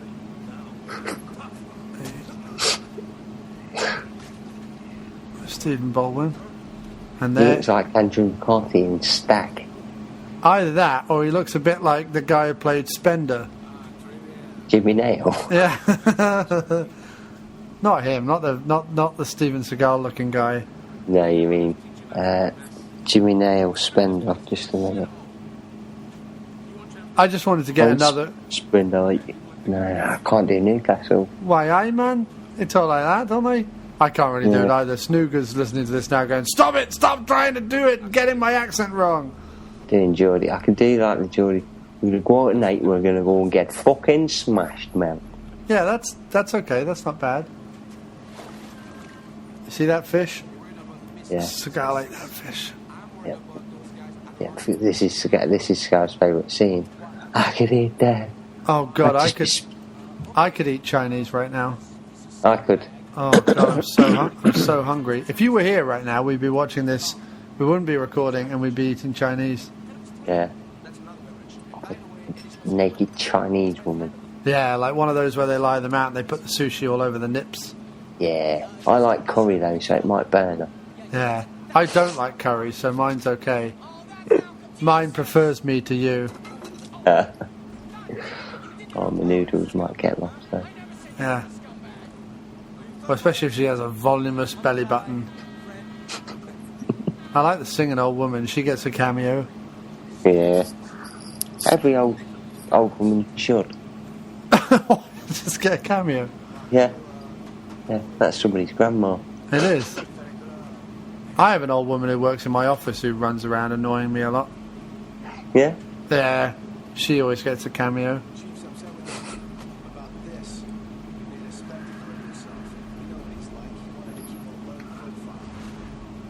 Now, I think the word melee is probably... Now, Seagal would never do that. Seagal would never put his hand up and say no thank you. No, he wouldn't. Not to a big steaming pile of buns. In fact, anything beginning with "furt" and ending in "oo", they'd never say no to. But melee, that's a pretty posh word to have in a film like this. Yeah. Would you really describe it as a fatal melee? Or melee? Is it melee? How do you pronounce it? I thought it was melee. Melee sounds more... Pretentious. No. Posh. Posh. I had a melee. How did it taste? I don't mean that kind of melee. I have a melee. Oh, how long is it? No. Look at this. Advertising! Dun, dun, dun. Yeah, let us have a scene where I fight a guy on top of... Why am I doing Schwarzenegger? Let us have a scene where I fight a guy on top of a giant Coca-Cola thing. That'd be amazing. And then we can have a puppy. I can't do my impressions very much tonight. I'm getting them all confused. We're all merging into one giant celebrity. Yeah. Christopher Walken impression merging with a bloody Michael Caine. Can't really do it. And my Werner Herzog, where he says things like the obscenity of existence. Now this is pretty hardcore. A lot of red cars in Hong Kong, I just noticed. Yeah, there are, yeah. It's the favourite colour because they're all sponsored by Coca-Cola. Nice. I wish you'd let go, really, at this point. The old bullshit. I wouldn't have been upset about Rob Schneider, but that extra is fantastic. How strong is he that he's pushing that and that they're holding on? Yeah. He must be really strong. Who? Or got good balance. Schwarzenegger. Van Damme. I'd never ever want to see Paul Savino over my left shoulder like that. That would just be a scary I'd sight. have let go. Yeah. He was a bollock, didn't he? Like, fuck, your daughter was in Mighty Aphrodite. Won an Oscar. How did that happen? Is Paul Savino really from Barnsley as well? He is. No. I'm just saying, why did that happen? Paul Savino's really from Liverpool. That's the same as me then, George Anathan. Hey, she won an Oscar in her own right, mate. She won it because she's a bloody good actress in a Woody Allen film. I like that the CIA has hired a blonde chick to do the scanning. There's nothing like a blonde chick doing some great scanning. I have all my stuff scanned by a blonde chick. They do though, don't they? They do though, don't they? They do though, don't they though? I've got a hole in my pocket. It's a blue meanie. Look at that, there's a Planet Hollywood sign behind Rob Schneider. Oh, yeah. Probably had to pay Stallone a bit of money for that. Yeah. I want to use your song, Schwarzenegger. I'm getting them confused now. I know. What's happening to our show, man? We're becoming like polymorph celebrities. Yeah, well, things just merged. It's crazy. It's crazy. What you need to know is it's crazy. You can go from Arnold Schwarzenegger to Christopher Walken really easily. It's the same kind of thing, at least the way I do it, because I'm not very good at doing the impression. So I apologize from the heart of my bottom. It's very good. It's very good, yeah. It's good. I like Christopher Walken, especially in The Terminator. Was in The Terminator. I mean, Michael B. I'd like to think that Arnold Schwarzenegger doesn't recognise anybody past himself. So they could say to him, oh, the next person in your film with you in Terminator 2 playing the John Connor is Christopher Walken. That's great. I'm happy with God Was the Walking playing John Connor. And then Edward Furlong had to come on set and was like, I know you're not the... I can't do Christopher Walken now. You know when it was revolving just then and it had the circle with the spikes off it? That was like the beginning of Trumpton. Yep. With the little box that had the musical thing, but it always came out as coloured spikes. Yeah. God, fucking shows were weird then, weren't they? What, the Trumpton things? Kids' shows in general. Yeah, they were when we were kids. Willow and the Wisp. Willow the Wisp, yeah. Fucking hell. With Kenneth Williams. Yeah. Or can you do Kenneth Williams? I can't really know. How does he sound? Oh, I can't do it now. Kenneth Williams sounds like... Oh, yeah, you could do it. Yours. Can you do Charles Audrey? No. Oh, hello. You know the little guy with the glasses? Oh, yeah. No, I can't really do any of the carry-on film guys. That's all he used to say, wasn't it? Oh, hello. Then you had Sid James. Brian, what's the other guy's name? The big guy. Oh, Bernard Breslau. Bernard Breslau, yeah. Who's only asking? This is for all fans of carry-on films watching this commentary tonight. Dr. Action does carry-on impressions. Carry-on knockoff. Oh, look at that, Johnny. That basket of frogs. That's my dinner. I love frog's legs. I like sucking the frogs and then eating them all in one go.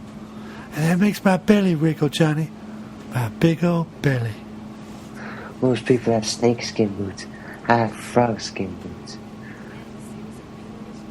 I just make a little incision in the frog skin and I suck the whole frog out of it, leaving a perfect skin the size of my feet.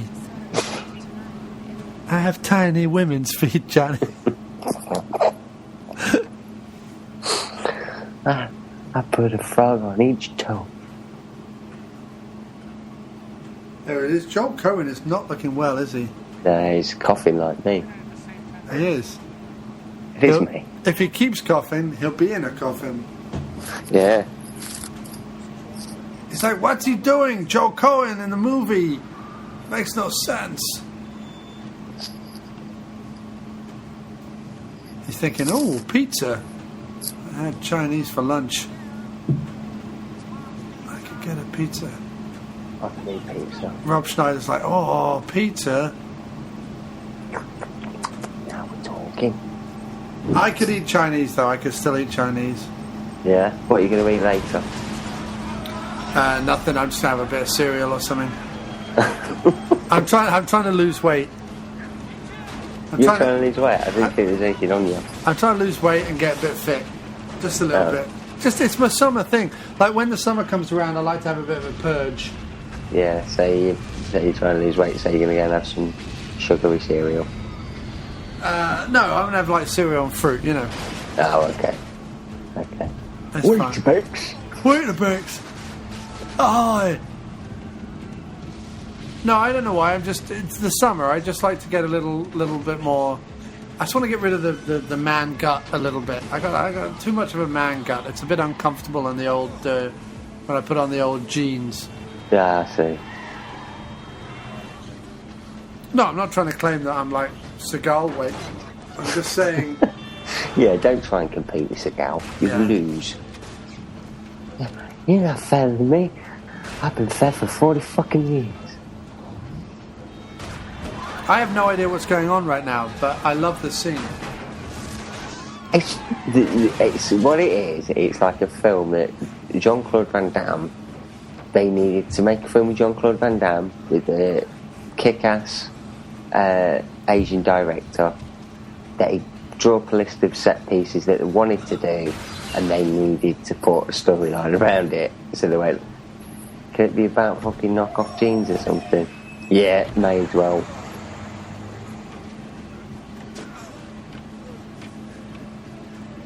Because the action is incredible. Yeah, it's a good set. Good set piece. I like a good set piece. It's crazy, but it works. And I'm very happy about it. In 1996 it was made, wasn't it? 98, I thought. Is it 98? Well, I think maybe it was made in... I think it was 98. Yeah, you're right. You are right. That's when it came out. Yeah, so it's probably made in... probably made about 97 then. What I like is that there's absolutely no effort whatsoever to explain why Van Damme, up until this point a low-rent thug stroke fashion designer, would have any of the martial arts ability he is showing right now. Well, that's probably because he was an orphan in Belgium that's just come over to Hong Kong to... no, there's no reason whatsoever. Oh, another Coca-Cola advert in the background. Oh, they love the Coca-Cola. That's a good scene. Look at that, impaled on a bit of bamboo. What do they call it? Scaffolding. Yeah, I mean, when it gets violent, it gets really violent. Oh yeah, properly. Well, it's clearly made for the Hong Kong market. Yeah. And by market, I mean knockoff DVD shops in some market in China. Yeah. They sell them for £5 and a blowjob round the back. Well, this is a time he was working with a lot of Asian directors. He'd worked with John Woo, Ringo Lam, Shui Hark. Did you say Ringo? Did he work with Ringo? Was Jean-Claude Van Damme ever in Thomas the Tank Engine or Caveman? I don't think so. Making a film with you for maximum risk. I'm thinking of making a film with you. Would you mind if I sing out of key? Don't you worry, we'll have a good time, and I'll let you touch my puppy. I get by with Jean-Claude Van Damme. I can get by with Jean-Claude Van Damme. Do you need anybody? No, I just need Jean-Claude. Okay, I am in. But no more singing. If you sing again, I kick you in the face. I kick you in the face or I cry. Shall we go to Hong Kong to make this film? What did I say about the singing? Oh, superimposed. They're meant to be up there and they're not. They're not. They didn't get permission to film. Oh, it didn't got permission to film the old film. Yeah, I don't know that the British would have allowed it. No. That's it. No. We would not have allowed you to film this bloody stupid movie when we were trying to give Hong Kong back to the little Chinese fellas. They wanted their island back and we said, all right, we've had it long enough and we've drained it of all its resources and we've pumped it full of capitalism. Now we've done that, we're going to bugger off and go home again. And at the same time, keep trade open between the two places so that we can still get the benefits while not having to run around in these stupid police uniforms. I like it. Oh, while I'm here, I'll have a chicken chow man. While I'm here, I will have a pork bun. I want a bacon sandwich. I said a bloody bacon sandwich. Here we go, more CGI. This is way ahead of its time, isn't it? This is like some futuristic shit right here. It's like Avatar. It is. Did you see that? That James Cameron has said that he thinks that Hollywood overusing 3D is wrong. We shouldn't have fallen on it and cunt. Talk about the pot calling the kettle black. Oh, that probably means that he'll make Avatar in 2D. Let's hope he doesn't make it at all. Mm-hmm. I love that little animation of the little explosions, that little chappie putting his hands up on top of the world. Because all evil guys wear evil hats and put their hands up. Skyforks. Little chappie at the top of the world. I am the little chappie at the top of the world. Look at me. That's Jean-Claude Van Damme, isn't it? It is. Oh, wait a minute. Annoying child moment.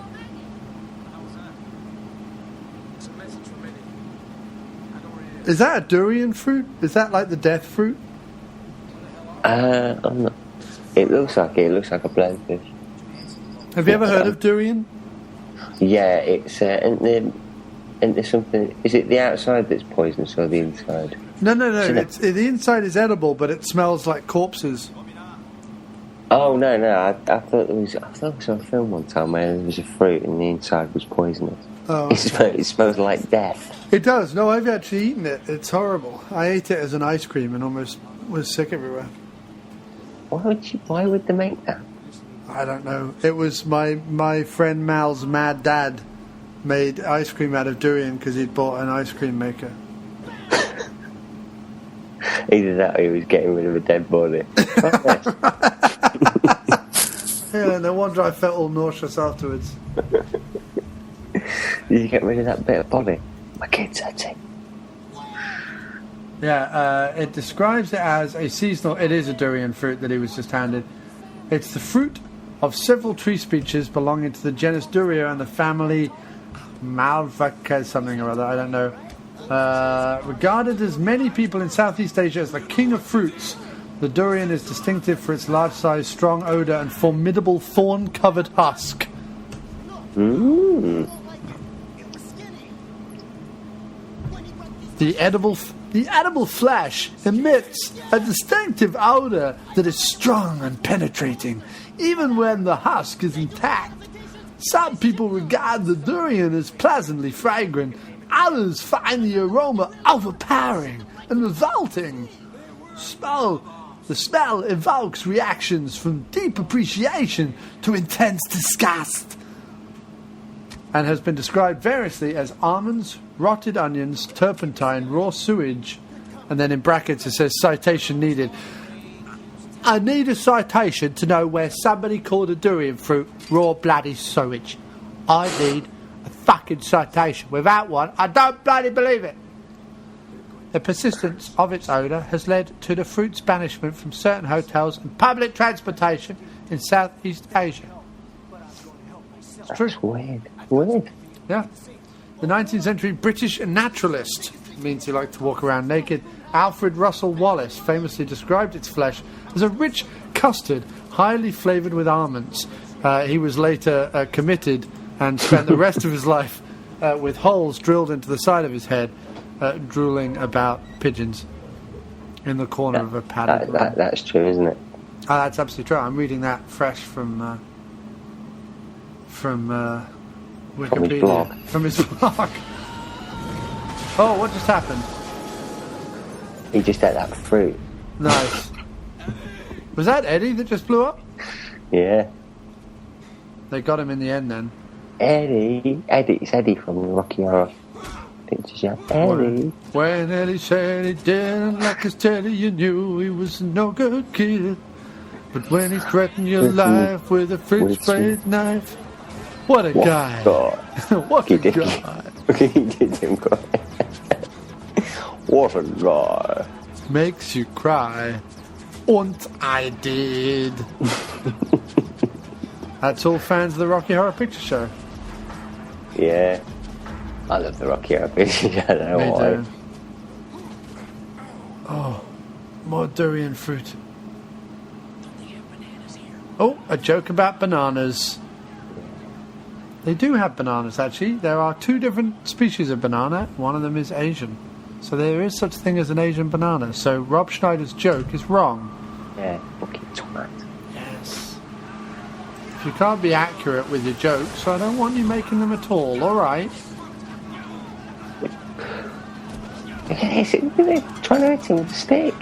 Philip O'Neill. His Facebook post was just, my sister doesn't like Morgan Freeman because he's a paedophile.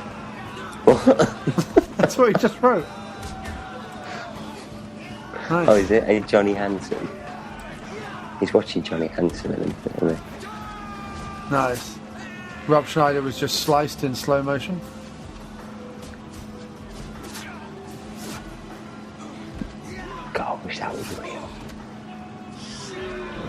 I love this fight. I thought this was great. Nice. You throw a trolley into the crowd. Put Schneider on the trolley, kick him away. Schneider comically goes down some stairs. God, I wish he'd landed in a big, soggy pile of poo. Oh yeah, the toilet outside. Look at this. Yeah, it's great. This is like Resident Evil, the beginning of Resident Evil, when Mila Jovovich is fighting all the zombies in the thing. Yeah. I'm wondering how much of the stunts Jean-Claude Van Damme did for himself. I don't think the big stunts he does himself, because it's very clearly a stunt double, but the fights he's doing. Oh look, picked up a chain. Somebody else would fight him with a chain later on in his career. Chains. David Bowie on the podcast. Changes, chains and fists and kicks. Jean-Claude Van Damme. I read a story today, this is true, in the Daily News, that a man in Florida spent 24 hours in a septic tank underneath a portable toilet at his park or at a water slide park, I think, just so that he could get shit on, because that's what he liked. He liked looking up apparently a woman, when she went to go to the bathroom, heard him cough and he gave himself away. She looked down the little hole and there he was, grinning up at her. This shit-covered guy. True story. What's that on? That was on the Daily News. It's a Florida man. Of course. Yeah. Here he is, he's stolen Mo's moped and he's off. What, the guy who likes to be shit on? Oh, Jean-Claude Van Damme. Yeah. Jean-Claude Van Damme, I have stolen your moped, Mo, you will not get it back. He's going to bust through this grate on a moped. I mean, you'd take a shit, you'd be like, I wonder why I didn't hear a plop. And why you suddenly heard, when you took a shit, you suddenly heard underneath you, I love it. I think it was one of those, like, you know, sat-navs that's got, like, the voices. Yeah, right. You're like, tasty. oh, favourite, what? I love it when it's all over my face. Oh, Bernie Poo. There's not so weird as folk. Yeah. Not No, something. I have to say, I know we're not talking about the film very much, but that's because I kind of really like this film. I honestly think it's an awesome film. Yeah, and it's got Rob Schneider in it. Yeah, which is I weird. never thought I'd say that. I But fucking hate him. they do play off each other well, and Jean-Claude Van Damme has some great fights in it. I also like films in Hong Kong. I think they're just... There's something about them. It's a good city to film, I think. It's a good city to film, and you can always tell when it's filmed in Hong Kong, the director's Hong Kong. There's definitely got their own style. Yeah, I like it. I like the style, and I want more of it. Yeah. If it was an American director, you know, it'd be sort of very serious. Unless it was Florentine, he'd probably be able to make it exciting. Yeah. Well, there is some, but it's done in this... I don't know, it's not like some films where the action is all edited together really quickly. Right. But it's... The camera's everywhere, it's great looking shots. It's well directed. It's got Steven Seagal and Jean-Claude Van Damme in it. Yeah. The team up we never thought we'd see. Yeah, there he is. I wanted more bison. Johnny, you promised me more bison. You didn't deliver, Johnny. Instead you killed my friend. Wow. Wait a minute. Have they all turned into, like... What's happened now? Strobing everywhere. Yeah, that's what happens when you're on drugs. They've turned into crazy monkeys. Yeah. Ooh. I think it was also really cool that a Hong Kong director would, like, make Jean-Claude Van Damme... Like, give him the opportunity to do, like, that Jackie Chan style stuff. That slightly superhero, kind of superhuman type stuff. I've not really seen anything but sort of people not slate the film, but not regard it as a good film. But I think it's really enjoyable. Really enjoyable. Yeah, I give it 9 out of 10 on IMDb. I mean, what more do you want? Beats up a fat Chinese man. Yeah.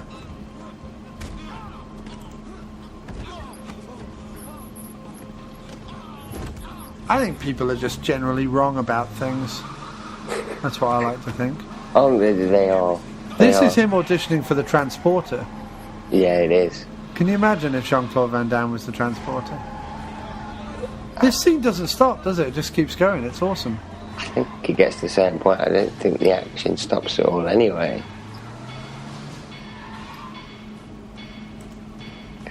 Oh. This is also him auditioning for the James Bond role in Tomorrow Never Dies. Which, of course, also goes to Hong Kong, didn't it? Yes, it did. Yeah. It's Brosnan. It is. Tomorrow Never Dies. I can't do Brosnan. Can't you do Brosnan? No. You just got to sort of clench your voice, put a bit of Irish into it and just go with, James Bond. James Bond. Nice. Not bad. Not bad at all. I like it. Needs a bit of work, but there you go. Okay. I'm on the right track. Yeah. I'm George Lazenby. I'm the Australian Bond. I fucking sucked, mate. But it's fine because I became a crazy hippie and then I went and discussed it over a beer. Yeah, when he got himself a beard, didn't he? Yeah, he became a bit of a crazy person. He talked about it on that documentary, the Bond documentary. Yeah. Where he talked about how, he could have continued, but he showed up at the premiere with, crazy beard and long hair and stuff. And his agent at the time told him, you know what, Bond is so last decade. Nobody wants Bond anymore. Yeah. What a cunt. I took that agent out for a beer and then I stabbed him in the face. Did you imagine that? I thought you fucking said, well, that's what I thought. So I took the role back for Diamonds Are Forever. He's looking at her breasts. Sorry, I got mesmerised by breasts. Now she's wiping her breasts. Yeah. She's putting sanitary towels all over his back. Yeah. I love it when women just openly wipe their breasts. I don't know why it doesn't happen more often. I was on the subway today and there was a woman openly wiping her breasts, but she was a crazy old, I think, hobo woman. She had she was quite overweight and she was lifting up her shirt and wiping it with some kind of disinfectant type cloth thing, and I had to get up and move. And then when I got up and moved, she stood up and started shouting really loudly like a crazy person and telling everyone to go fuck themselves. Really? Yeah, that actually happened to me today. And it's on this videotape that Paul Savino's about to show this guy. Holy shit. It's all into the future. Yeah. Well, it is it. See? There she is. Told you she was a big old lady. And then there I am. Okay. Yeah. That's you getting off the train. Yeah. Green! That's like ours. It was like she was just wiping her bosoms a while ago. You've got to go stop her wiping her bosoms, otherwise Rob Schneider might explode into greenness. Yeah. It happens to us all when we see breasts too many times. That looks like Jean-Claude Van Damme is about to turn into the Hulk. Yeah, that'd be good. You wouldn't like me when I'm angry. You wouldn't like me when I'm angry. I can't do, what's his name? I've met him, why don't I remember his name? Oh, Oh. Lou Ferrigno. Sorry? Lou Ferrigno, that's it. Lou Ferrigno. Lou Ferrigno. Oh, are you alright? He's got a weird voice, man. Yeah, it's because he's deaf. Yeah, I shouldn't have said that. I do apologise to anybody who's listening who's deaf.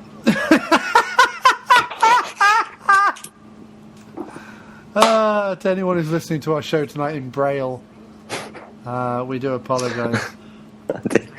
I feel bad for saying, oh well.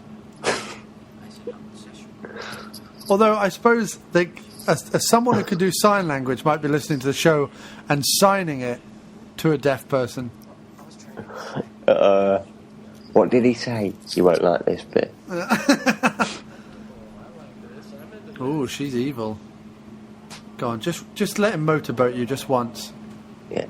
I just want to stick my face in your tits. Okay. Get him, he was in the animal. Question number 1.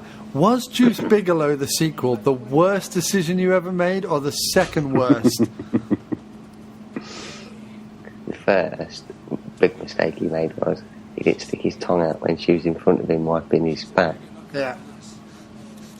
Ah. This is based on a home video of Sean Connery. I think he should now force her to rub her breasts in Rob Schneider's face. Yeah. Now come on, I will fight you until you rub your bosoms into my friend's face. Go on, it's his birthday. This is a great fight, isn't it? Yeah. Has she done anything else? Yeah, I think she has. She just ripped his fancy shirt. She did a lot of blow in the late 90s. Did she? No, I don't know. Oh, she's in Waiting to Exhale. I've not seen that. I've not seen that either. I bet she's been in Any Given Sunday. Last thing she made was called Supremacy. I wonder if she Let's talk about affairs. Brooklyn's Finest. First Daughter. Any Given Sunday. The Big Hit. That was mentioned earlier. She was in that. She is. We won't be... Go on. See, I don't know why he's trying to tear open that shirt. I would have just torn open the whole thing. I would have got him out for the lads. Yeah. Why not? She's going down. Not literally. Abuse. She's, Abuse of authority or abusing authority, depending on which way you're looking at it. Yeah. Oh, she was in Boomerang as well.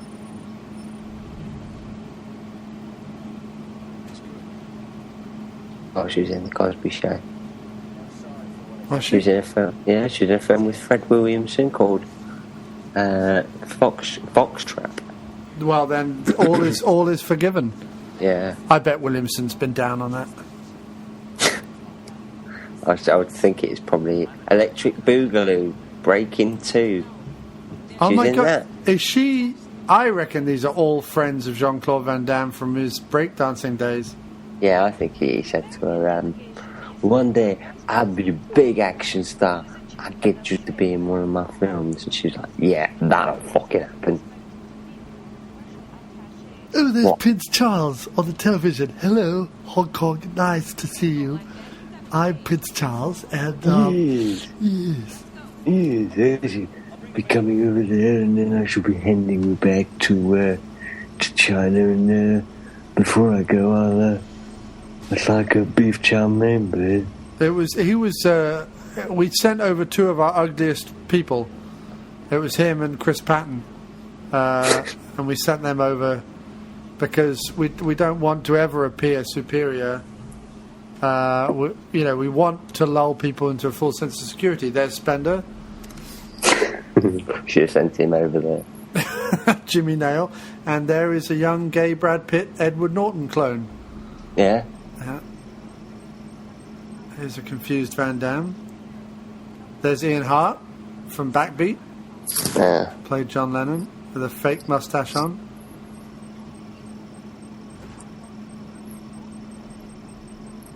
Your penis is beeping. Yeah, thanks. You can hear it, can you? Yeah.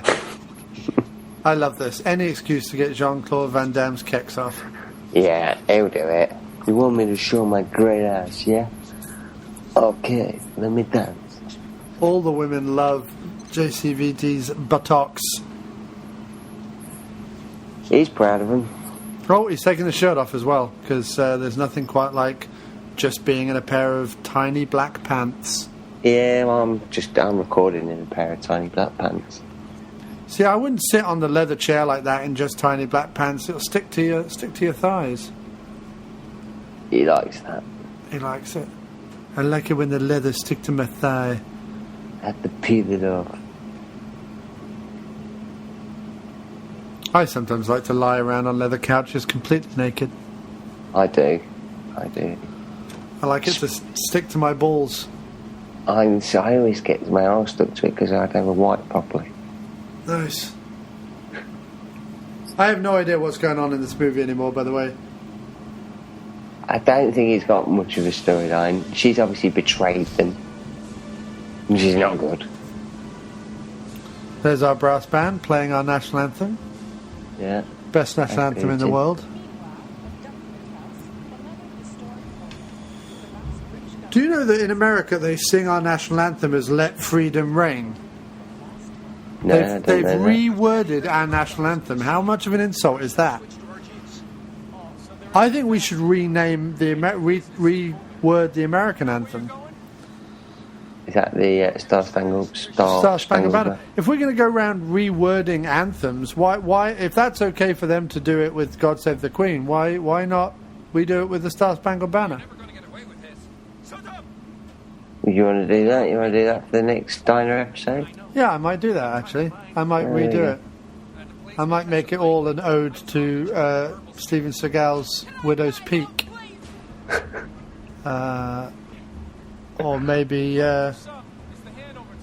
Michael Dudikoff's voice. Oh, say, can't you see? Jason Statham sings the star-cunted banner, a new version of an old favourite. And that guy in the hat became one of the Coen brothers. They do like the Coens in this film, don't they? Come on, that has to be Spender. Look at him with his big old hooter. Yeah. My crocodile shoes. I love bad British TV guys who then became like singing sensations. Oh, what's that other song he had? Oh, I don't want nobody else. I love you. She's lying. Oh yeah, she's lying. Oh, he has an evil vial of something. Oh. You know when they have an evil vial of something, you know that's particularly bad. Mm-hmm. Let's talk about it. I want to talk. I got some information. No, you don't want to do that. From the get-go, it really isn't much left up on the old violence, is there? No. See, I would think that if that had just been squirting all over a pipe, that there would still be residue, and that would be burning a hole through her mouth. Yeah, I would think so, yeah. But maybe she wants that so she can take more than one at once. Yeah, that's what it is. Harry! Come on, man. I don't know who's good and who's bad in this movie. Jean-Claude Van Damme's good. Yeah. Rob Schneider's good. I think everybody else is playing each other. I think he's probably good. His camera's gone up to a close-up on him looking, pissed off about something. Means he's good. He's good, that detective blokey. Yeah, he's good. Definitely good. What was his name? Michael Wong. Michael Wong. Yeah, I don't know why we were thinking Paul Savino would be a good guy. I don't think he's ever been a good guy, has he? No, he's not allowed to play a good guy. He has it in his contract. He can only play a bad guy. Yeah, it's because he looks like a big fat Italian mobster. And because he heard that bad guys get all the pussy. Oh, he just Sean Connery'd her right across the face. Yeah. See this? See your face? Oh, you don't like that, did you? Shut up. We shouldn't really be making women hitting jokes, but we are, so sorry. I don't condone it. No. But the thing is, if I was to not make humour of anything, what a poor world. Yeah, I did say on the Geek Soul Brother show last night, I was like, I'm really glad you guys like it, and I'm glad, we don't mean to be offensive or whatever, we're just having fun. And he was like, no, I've never found anything you've said offensive. So considering some of the stuff we've said, I'm quite happy about that. Yeah, if we came on the show and said, Oh, by the way, we really condone, women being beaten up. Well, we do, but if we said it, that would be wrong. We do, secretly. Yeah. If we finished off every show and go, next week we're going to be doing another Steven Seagal film, and until then, go and punch a gay in the face and slap a woman in the twat. Yeah. So long, folks. But we don't believe in any of that stuff. No, we think it. We just don't say it. Yeah, it'd be wrong to say it. Yeah, that's how we get away with it. Is because we're thinking it. We just don't ever do it or say it. But it's always there in the forefront of our mind. Not even in the back of our mind. In the forefront of our mind. It's just, who can I smack and... that's what all our Twitter DMs is going, I went to a gay club last night and punched one again. Stop it, you can't say that. It's true, but he can't say it. He shouldn't say it. It's wrong.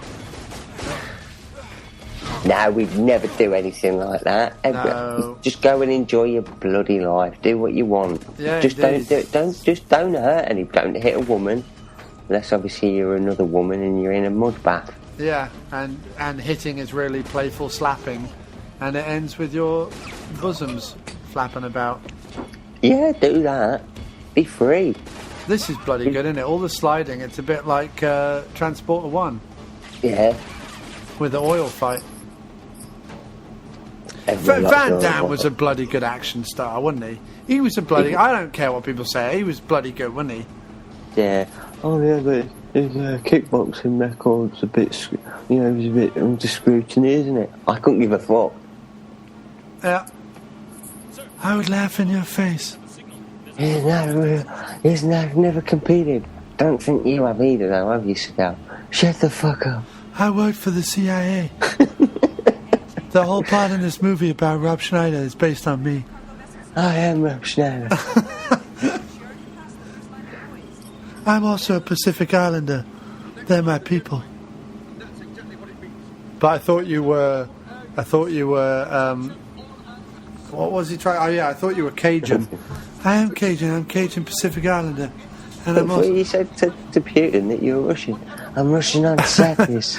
I'm Russian and Pacific Islander and Cajun and American and from Detroit, and I'm black, and I'm also Yiddish. I think he is part Jewish for real, like for actual reality. I think he is part Jewish, Seagal. I love the English. That's because my great-great-grandmother's uncle's brother's nephew was from London. The old apples and pears. You know what I mean. I like putting on the old Tilbury Docks and the whistle and flute. Can you imagine that? Him trying to play a pearly king and queen. God blimey, Governor. What's up, me old mate? And all that stuff. God please and blimey, Governor, have a cup of tea. Flipping egg, fish and chips, drive a Capri. It's a jolly holiday with you, Bird. It's a jolly holiday with you. Johnny, it's a jolly holiday with Bird. My old man's a dustman. He wears a dustman's hat. He wears cold blimey trousers and lives in a council flat. Oh! Coming soon, Steven Seagal is Dick Van Dyke in Core Blimey Baby Mama, the new Seagal movie. I wanted to do a remake of On the Buses, and I'll play Rich.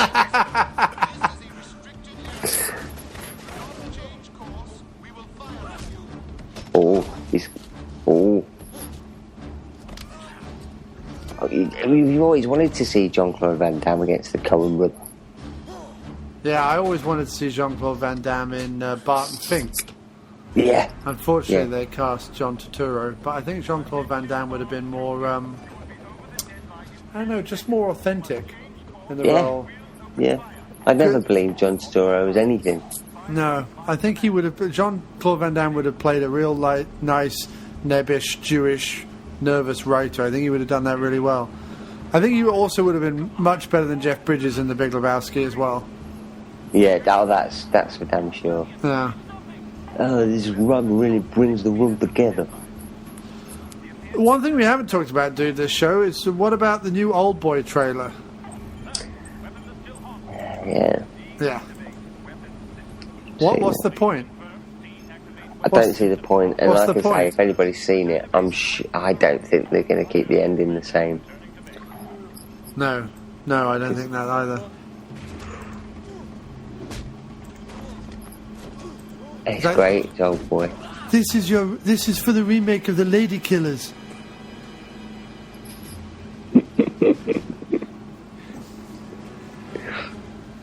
Going to a tense finale now. It's like, I didn't want to do it, it was my brother Ethan.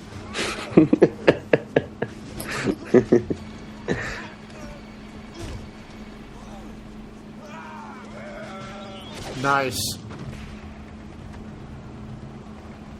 James Spader ran up after that shot was done and fucked the neck wound. I'm here, boy. Are you a big Coen Brothers fan? I am. I love the Coen Brothers. I especially like Miller's Crossing. Yeah. With a bit of Albert Finney. Yeah. Looking through your... See, that was actually Jean-Claude Van Damme doing that stunt. Yeah, I know. That was a pretty damn good stunt. Well, yeah, because he could have actually got crushed. Yeah, I always think it's a good stunt when they could have died doing it. I always, you know. Because how do you stop that? What do you do? Bang on the... My leg is crushed. Yeah. I cannot make this movie anymore. You have crushed me between two large containers. Wouldn't it be great if Jean-Claude Van Damme spoke like the Pink Panther? If he was like, you have crushed me. Is this a berm in this baby doll? And does your dog bite? Does your dog bite? It is not my dog. What is this? You're such a dog that's not bad. Do you have a lessons for this minky? I think Jean-Claude Van Damme should talk like that. I think that'd be awesome. You still wouldn't mess with him. I won't mess with him even now. Even with his flabby old woman arms. Did you see that in Expendables 2? They've all gone a bit flabby. Kind of flabby, but when he tenses them, the muscle's still there. Oh, the muscle's still there. It's just the underarm bit. He's got that old woman underarm bit. Yeah, bingo rings. Yeah, they like a bit of that. Oh, that's an awesome shot, isn't it? She's a bit kick-ass too. She's good. Oh yeah, get your breasts out. Go on, get him out, get him out, get him. Oh no. I wanted to get her out and like fight topless. If Jeannie Bell can do it in TNT Jackson, then she should be able to do it in this movie. Yeah. There's not enough topless fights in movies. You're just putting that out there. Yeah, I'm just putting that out there. I want more. If Roger Corman can do it back in the 70s. It would be your ultimate topless fight. Oh, now there's a subject. There's a subject. Because do you go for someone who you know has great breasts, or do you go for two women who don't normally reveal them and have only revealed them in this fight? I mean, Scarlett Johansson would have... If you want like a topless fight with lots of bosoms, it would have to be Christina Hendricks versus Scarlett Johansson, because that would be... that would be the mammary battle to end all mammary battles. But maybe... Mammary Wars. Maybe, though, you'd want something a little bit more... Maybe you'd want to go a bit more geeky, maybe a bit more... Whatever, you could go for maybe like Emma Stone versus Alison Hannigan. Alison Hannigan versus Sarah Michelle Gellar? I'm not so bothered about Michelle Gellar. Okay. you could go for. Who do you like? You like Natalie, but Natalie Portman versus Mila Kunis. Although that's kind of happened, hasn't it, in Black Swan? Yeah. Yeah. Which Seagal went and saw, and he was like, "Can I taste the swan, Johnny? Can I What taste?" about Judi Dench? Oh, versus the Mirren. Yeah. Dench versus Maggie Smith. Oh. Nice, isn't it? Oh, look at that. Finish it off with a scissoring session. What about Susan Sarandon versus Goldie Hawn? That would be good, wouldn't it? We had Meryl Streep Oh, the Streep! against Sigourney Weaver. Nice. The Weavers versus the Streeps. Yeah. Nice. I would go for that. Pay-per-view. What about Savino versus Seagal? Savino. Well, Paul Savino, they're both... Oh, yeah. He'd win in a topless fight. Yeah, but they're both large men. I got tits, Johnny. She is kicking some ass in this last scene, isn't she? They all are. It's a bit like the end fight of Blood Moon. It is a bit. It gets to the last bit and it's all just action. That's a bloody good shot. I could do that, though. I could shoot someone right through the chest while diving into the ocean. I think you should try it. Blood Moon was still the most surprising movie that we've watched in terms of just the fucking awesome level of action that's in it. I think it's a great film. I think you're right. I think we both probably put it on and thought it's going to be good because it's Gary Daniels, but I don't know how good it's going to be. And it just, it combines loads of things. It's got the buddy cop action thing. It's got great action, kick-ass action. Shalavi, Daniels. We've spoken to Shalavi. Spoken to him. I have him on my personal Skype. I often feel like calling him up and asking him questions. Yeah. What are you doing? I'm talking to you. JCVD's taking his shirt off again. Savino's going to blow up the titties. Yeah, see how those shipped to Primark? Yeah. Some of the people, some of the poorer people in England will love those. Is he shouting? Is she shouting she's going to blow? It's like she's giving everyone a blowjob. Quick, get in the boat. We'll take you to her. Best thing about Primark is, dude, if you ever go in there, always look at the floor. That's where all the best stuff is. Always look at the what? Floor. Yeah. All the best stuff's on the floor. It's because they have all their shit in baskets.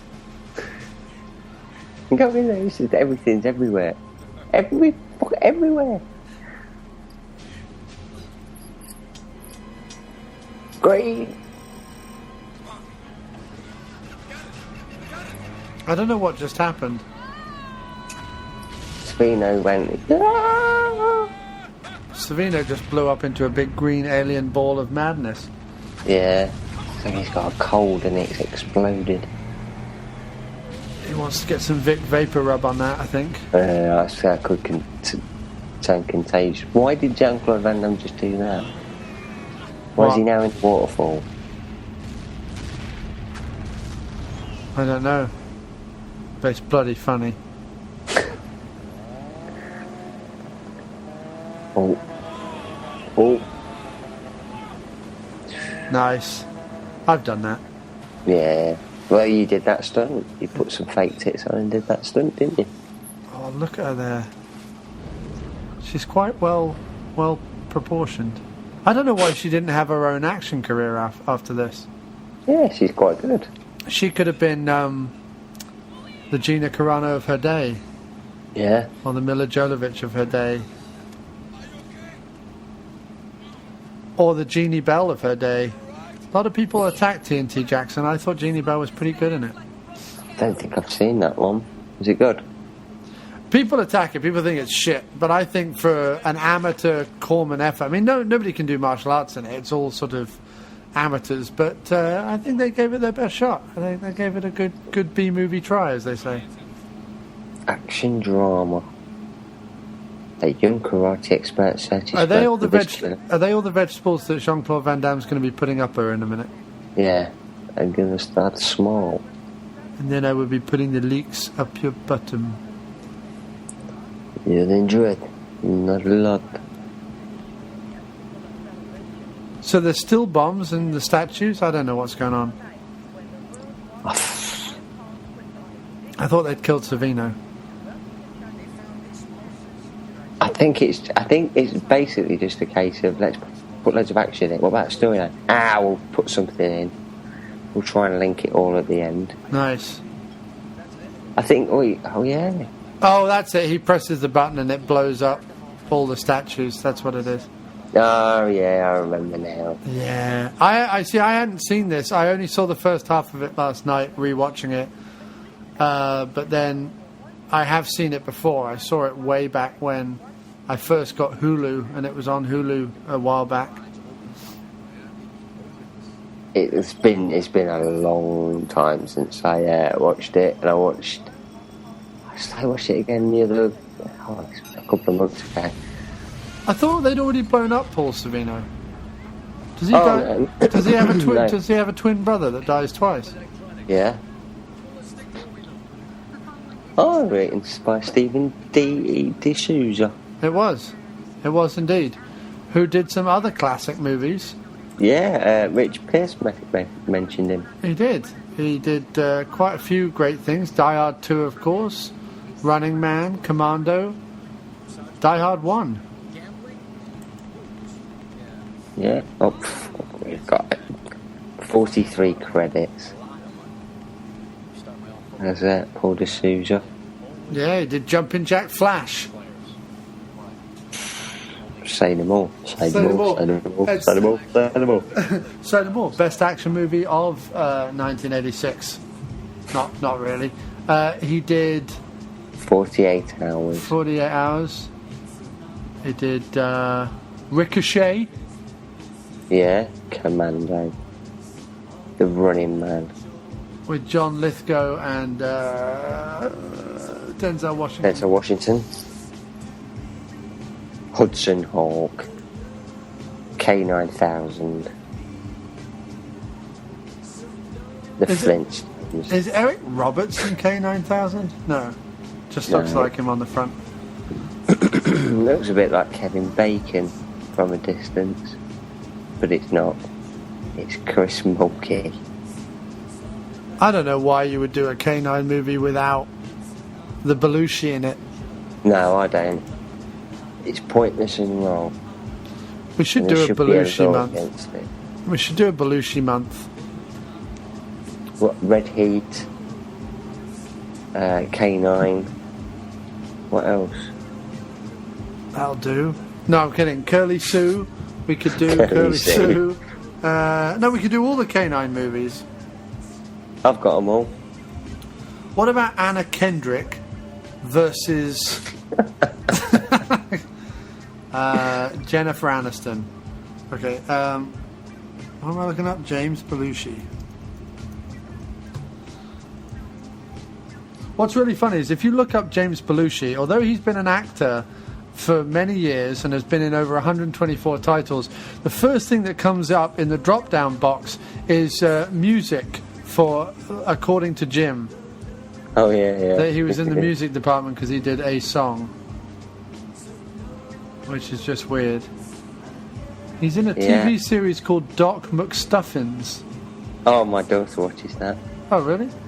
Yeah, who else did a voice for it? Because I was like, oh no, please don't say it's such and such. Oh, it was Dennis Farina did the voice in it.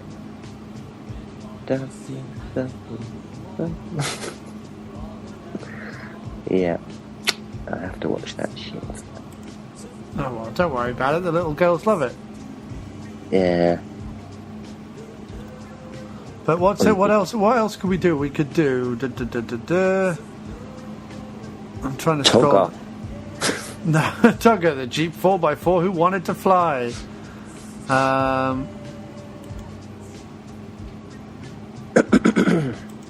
Right, we'll have Ready. Definitely have That's- Ready. Definitely have K9. We could do Snow Dogs. No, not Snow Dogs. There is one that he did that is Angels Dance. We could do Angels Dance with him and that bird out of Cheryl Lee out of Twin Peaks. Yeah, what year is that? That's 99. So that's still within the 80s and 90s. We could do gang related with him and Tupac Shakur. Tupac Shakur, which also has Leela Roshan in it. Look at that. We could do a whole series of Leela Roshan movies. We're not going to, but we could. We could do anything we want to. We could. We could do Dog's Best Friend, where he plays Skippy. We could do Retroactive, which isn't a bad movie. Oh, we could do Royce. Have you ever seen Royce? No, I've never seen Royce. It's really bad, but in a good way. What is Retroactive like? I always wanted to watch that. It's not bad. It's not bad. I quite enjoyed it. It's kind of a sci-fi drama. We could do the TV movie Sahara with James Belushi in it as Sergeant Joe Gunn. Gets 6.5 out of 10 on it's by Brian Trenchard Smith, Australian man. We could do. That looks good. But it's going to be difficult to get hold of. I don't know. I'll try and see if I can get hold of some Belushi movies. Royce has him and the bad guy from RoboCop, Miguel Ferrer, in it. Ah, well. It Gotta be done then. also has Anthony Head from Buffy. Yeah, does it? Lovely. Who I've met. I've met Anthony Head. In fact, fuck that, I've been in a movie with Anthony Head. Yeah, they told me. Yeah. It's about my only claim to fame. That and Pam Greer's beard stroking activity. Pam Greer She versus Helen Mirren. Yeah. That's got to happen. Yeah. We call it a black and white shake. which is a milkshake in the US with chocolate ice cream and white ice cream, vanilla ice cream. Yeah, And it's called a black and white shake. So you could do that. It was Sahara made in 1995. Yeah, it was. Yeah. With Brian Trenchard Smith. It's 47th, Johnson. It's going to be 47th. So we'll do our 50th, and then maybe we'll do a Belushi month. Yeah. So maybe next week, what do you want to do? Drive? Let's do Drive. Should we do that? Mark Dacascos? Let's do it. Dacascos? Well, how do you Well, pronounce it? it'll be. I'm away next week, but the next country will be Drive. Okay. Yeah, you're not around next week, are you? I'm not. Against the moon. What are you doing on the moon? We're mining. Nice. Mark Dacascos' Drive is also on YouTube. Ah, well, there you go then. Perfect. So I will be doing that. It's the director's cut as well. Yeah, I've sent you that DVD, ain't I? Is it yeah, you sent me the DVD. Is that the director's cut? Yeah, you can get director's cut on DVD in England. You can't? Yes. In England, yep, director's cut. Great. But I also have it on YouTube, so I can download it and watch it on there as well. As is The Hot Chick with Rob Schneider, in case you're interested. So let's do Drive. You don't want to do week. The Hot Chick with Rob Schneider? Oh, No. okay. Fair enough. I've thought about it. And you've decided not? You've decided against it? I've decided against it. I tell you what, there are some movies on YouTube. There are some fucking movies on YouTube. I can't believe it. But anyway, let's wrap it up. I could try and do my Arnie impression to do Total Recall. Shall I try and do that? Have a go. Let's find a passage. It's Total Recall time, people.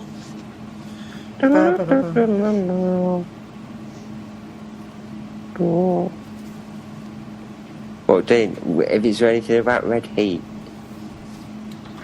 I don't know.